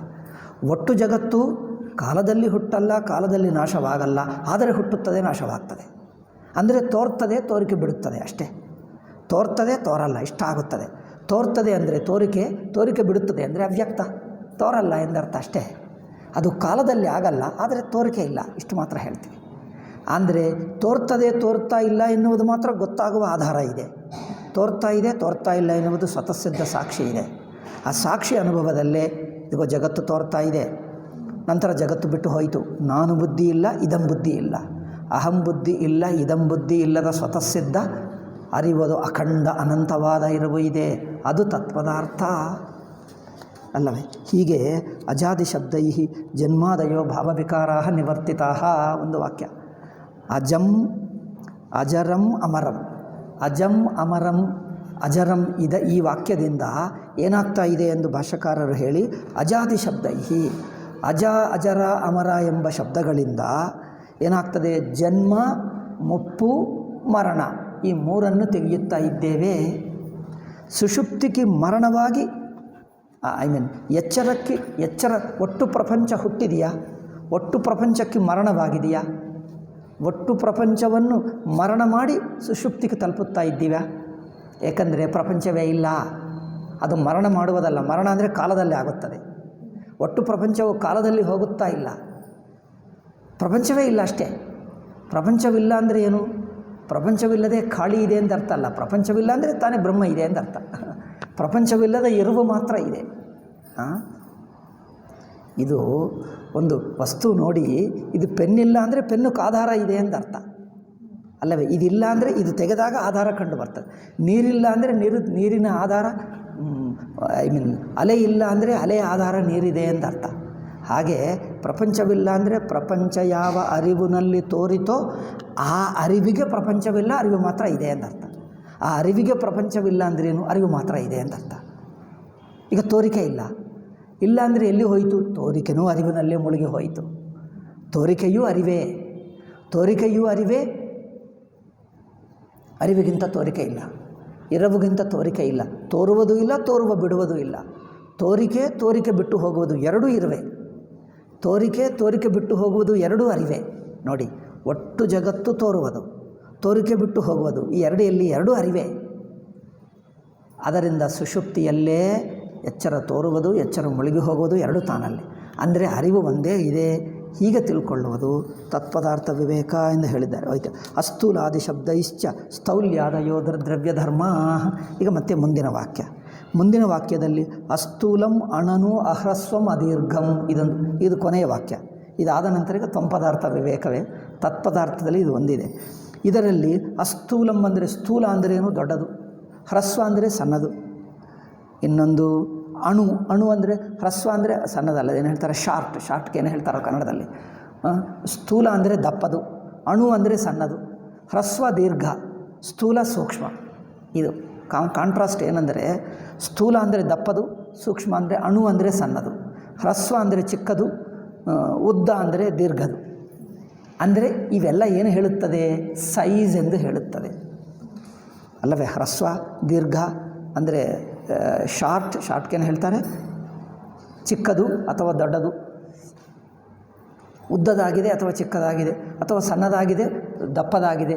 ಅಂದರೆ ಇವೆಲ್ಲ ಆಕಾರವನ್ನೇ ಹೇಳುತ್ತಾ ಇವೆ. ಇದು ಯಾವುದೂ ಅಲ್ಲ. ನಾವು ಸಾಮಾನ್ಯವಾಗಿ ಏನು ಹೇಳ್ತೀವಿ? ಒಂದು ಆಕಾರ ಇಲ್ಲ ಅಂದರೆ ಇನ್ನೊಂದು ಆಕಾರ ಊಹಿಸ್ತೀವಿ ಅಲ್ಲವೇ? ಪ್ರಪಂಚವಿಲ್ಲ ಅಂದರೆ ಒಂದು ವಸ್ತುವಿಲ್ಲ, ನಮ್ಮ ಓನ್ಲಿ ಈ ಕಾರ್ಯಾಲಯ ಮಾತ್ರವಿಲ್ಲ, ಮಿಕ್ಕದಿದೆ ಅಂದ್ಕೊಳ್ತೀವಿ. ಪ್ರಪಂಚವಿಲ್ಲ ಅಂದರೆ ಬೆಂಗಳೂರಿಲ್ಲ, ಮಿಕ್ಕದಿದೆ. ಪ್ರಪಂಚ ಅಂದರೆ ಒಂದು ವಸ್ತುವನ್ನೇ ನೋಡ್ತೀವಿ ನಾವು. ಪ್ರಪಂಚವಿಲ್ಲ ಅಂದರೆ ಹೇಳುವ ನೀನೇ ಇಲ್ಲ ಅಂತ ಅರ್ಥ. ಒಟ್ಟು ಪ್ರಪಂಚ ತೆಗೆಯು ಅಂದರೆ ಮಾತಾಡುವ ನೀನಿಲ್ಲ, ಈ ಪ್ರಪಂಚವನ್ನು ತಿಳಿಯುವಂಥ ಜ್ಞಾತೃತ್ವವೇ ಇಲ್ಲ. ಹಾಗೆ ನೋಡಬೇಕು. ಪ್ರಪಂಚವಿಲ್ಲ ಅಂದರೆ ಊಹಿಸ್ಕೊಳ್ತಾರೆ, ಪ್ರಪಂಚವಿಲ್ಲ, ಗೊತ್ತಾಯ್ತದೆ. ಪ್ರಪಂಚವಿಲ್ಲ ಹೇಗೆ ಗೊತ್ತಾಗ್ತದಪ್ಪ? ನೀನೇ ಇಲ್ಲ ಎನ್ನುವುದೇ ಗೊತ್ತಾಗೋದು. ಪ್ರಪಂಚ ಅಂದರೆ ಒಂದು ಊರು, ಒಂದು ವಸ್ತು ಅಲ್ಲ, ಒಟ್ಟು ಹೇಳ್ತಾ ಇದ್ದೀವಿ, ಒಟ್ಟು ಅವಸ್ಥೆ. ಹಾಗೆ ನೋಡಬೇಕು. ಅದರಿಂದ ಅಸ್ಥೂಲಂ ಅಣನು ಅಹ್ರಸ್ವಂ ಅದೀರ್ಘಂ. ಹ್ರಸ್ವ ದೀರ್ಘ ಅಲ್ಲ, ಸ್ಥೂಲ ಸೂಕ್ಷ್ಮ ಅಲ್ಲ. ಅಂದರೆ ಅರ್ಥವೇನು? ಯಾವ ಬಗೆಯಾದ ಆಕಾರವಿಲ್ಲ. ಅಂದರೆ ಎಲ್ಲ ಆಕಾರಗಳು ಒಟ್ಟು ಸೇರಿಸಿ ಜಗತ್ತೇ ಎಚ್ಚರಾವಸ್ಥೆ. ಈ ಎಲ್ಲ ಆಕಾರಗಳು ರಹಿತ ಹಾಗೇಗಿರುತ್ತದೆ? ಅರಿವೇ. ಅರಿವು ಇರುವಿಕೆ ಯಾವ ಆಕಾರವಿಲ್ಲ. ಏಕೆ? ಅರಿವು ನಿಮಗೆ ವೃತ್ತಿಗೆ ವಿಷಯವಾಗಲ್ಲ. ಅರಿವು ಸಣ್ಣದ ದೊಡ್ಡದ, ಚಿಕ್ಕದ ದಪ್ಪದ, ಅರಿವಿಗೆ ಆಕಾರವಿಲ್ಲ. ಏನೇ ಆಕಾರ ನೋಡು ಅದು ಪ್ರಪಂಚ ಆಗುತ್ತದೆ. ಈ ಆಕಾರಗಳೆಲ್ಲ ತೆಗೆದುಬಿಟ್ರೆ ತನ್ನನ್ನು ತಾನು ನೋಡೋಕ್ಕಾಗ್ತದೆ? ನೀವು ನೋಡುವುದೆಲ್ಲ ಮಿಕ್ಕದೆಲ್ಲ ತೆಗೆದು ಬಿಟ್ಟರೆ ನೀನೇ ಉಳಿದಿದ್ದೀವಿ, ನಿನ್ನನ್ನು ನೀನು ನೋಡೋಕ್ಕಾಗಲ್ಲ. ತಾನಿದ್ದೇನೆ. ಮಿಕ್ಕದೆಲ್ಲ ಕಂಡು ಬರ್ತದೆ ನೋಡಿ. ಇದು ಗೋಡೆ, ಈ ಪುಸ್ತಕ, ಬಟ್ಟೆ, ಇವು ಮನುಷ್ಯರೆಲ್ಲ ಕಂಡು ಬರ್ತದೆ. ನಾನಿದ್ದೇನೆ ಎಂದು ಗೊತ್ತು. ಏನಪ್ಪ ನೀವು ನೋಡಿ ಹೇಳಿದ್ದೀಯಾ ಅಂದರೆ ನೋಡಬೇಕಾಗಿಲ್ಲ, ಇದ್ದೇನೆ ಅಷ್ಟು. ಮಿಕ್ಕದೆಲ್ಲ ಕಂಡು ಬರ್ತಾ ಇದೆ, ತಾನಿದ್ದೇನೆ. ಮಿಕ್ಕದೆಲ್ಲ ಇಲ್ಲ, ಕಣ್ಣು ಮುಚ್ಚಿಕೊಂಡೆ, ಆದರೆ ತಾನಿದ್ದಾನೆ. ಅಂದರೆ ತೋರುವುದು ಕಣ್ಣು ತೆಗೆದರೆ ತೋರುವುದು, ಕಣ್ಣು ಮುಚ್ಚಿದರೆ ಇಲ್ಲ. ಎಚ್ಚರ ಅಂದರೆ ಕಣ್ಣು ತೆಗೆಯುವುದು, ಸುಷುಪ್ತಿ ಅಂದರೆ ಕಣ್ಣು ಮುಚ್ಚುವುದು ಅಷ್ಟೇ. ವ್ಯಕ್ತ ಅವ್ಯಕ್ತ. ಆದರೆ ಈ ಎರಡಕ್ಕೆ ಆಧಾರ ತಾನು ತೋರಿಕೆ ರೂಪವಾಗಿ ತೋರಲ್ಲ, ತೋರಿಕೆ ಅವ್ಯಕ್ತವಾಗಿದ್ದೇನು ತೋರಲ್ಲ. ತಾನು ತೋರಿಕೆ ಅಲ್ಲ, ಅವ್ಯಕ್ತ ಅಲ್ಲ. ತೋರಿಕೆ ಅಲ್ಲ, ತೋರಿಕೆ ಬಿಡುವುದು ಅಲ್ಲ. ಏಕೆಂದರೆ ಎರಡಕ್ಕೆ ಆಧಾರ. ತೋರಿಕೆ ತನ್ನಲ್ಲೇ, ತೋರಿಕೆ ಬಿಟ್ಟು ಹೋಗುವುದು ತನ್ನಲ್ಲೇ. ತಾನು ಎರಡಕ್ಕೆ ಸಿಗಲ್ಲ, ಯಾವ ವೃತ್ತಿಗೆ ಸಿಗಲ್ಲ. ಸರ್ವವೃತ್ತಿರಹಿತ ತಾನು, ಇದು ತತ್ಪದಾರ್ಥ. ಆಯಿತಾ?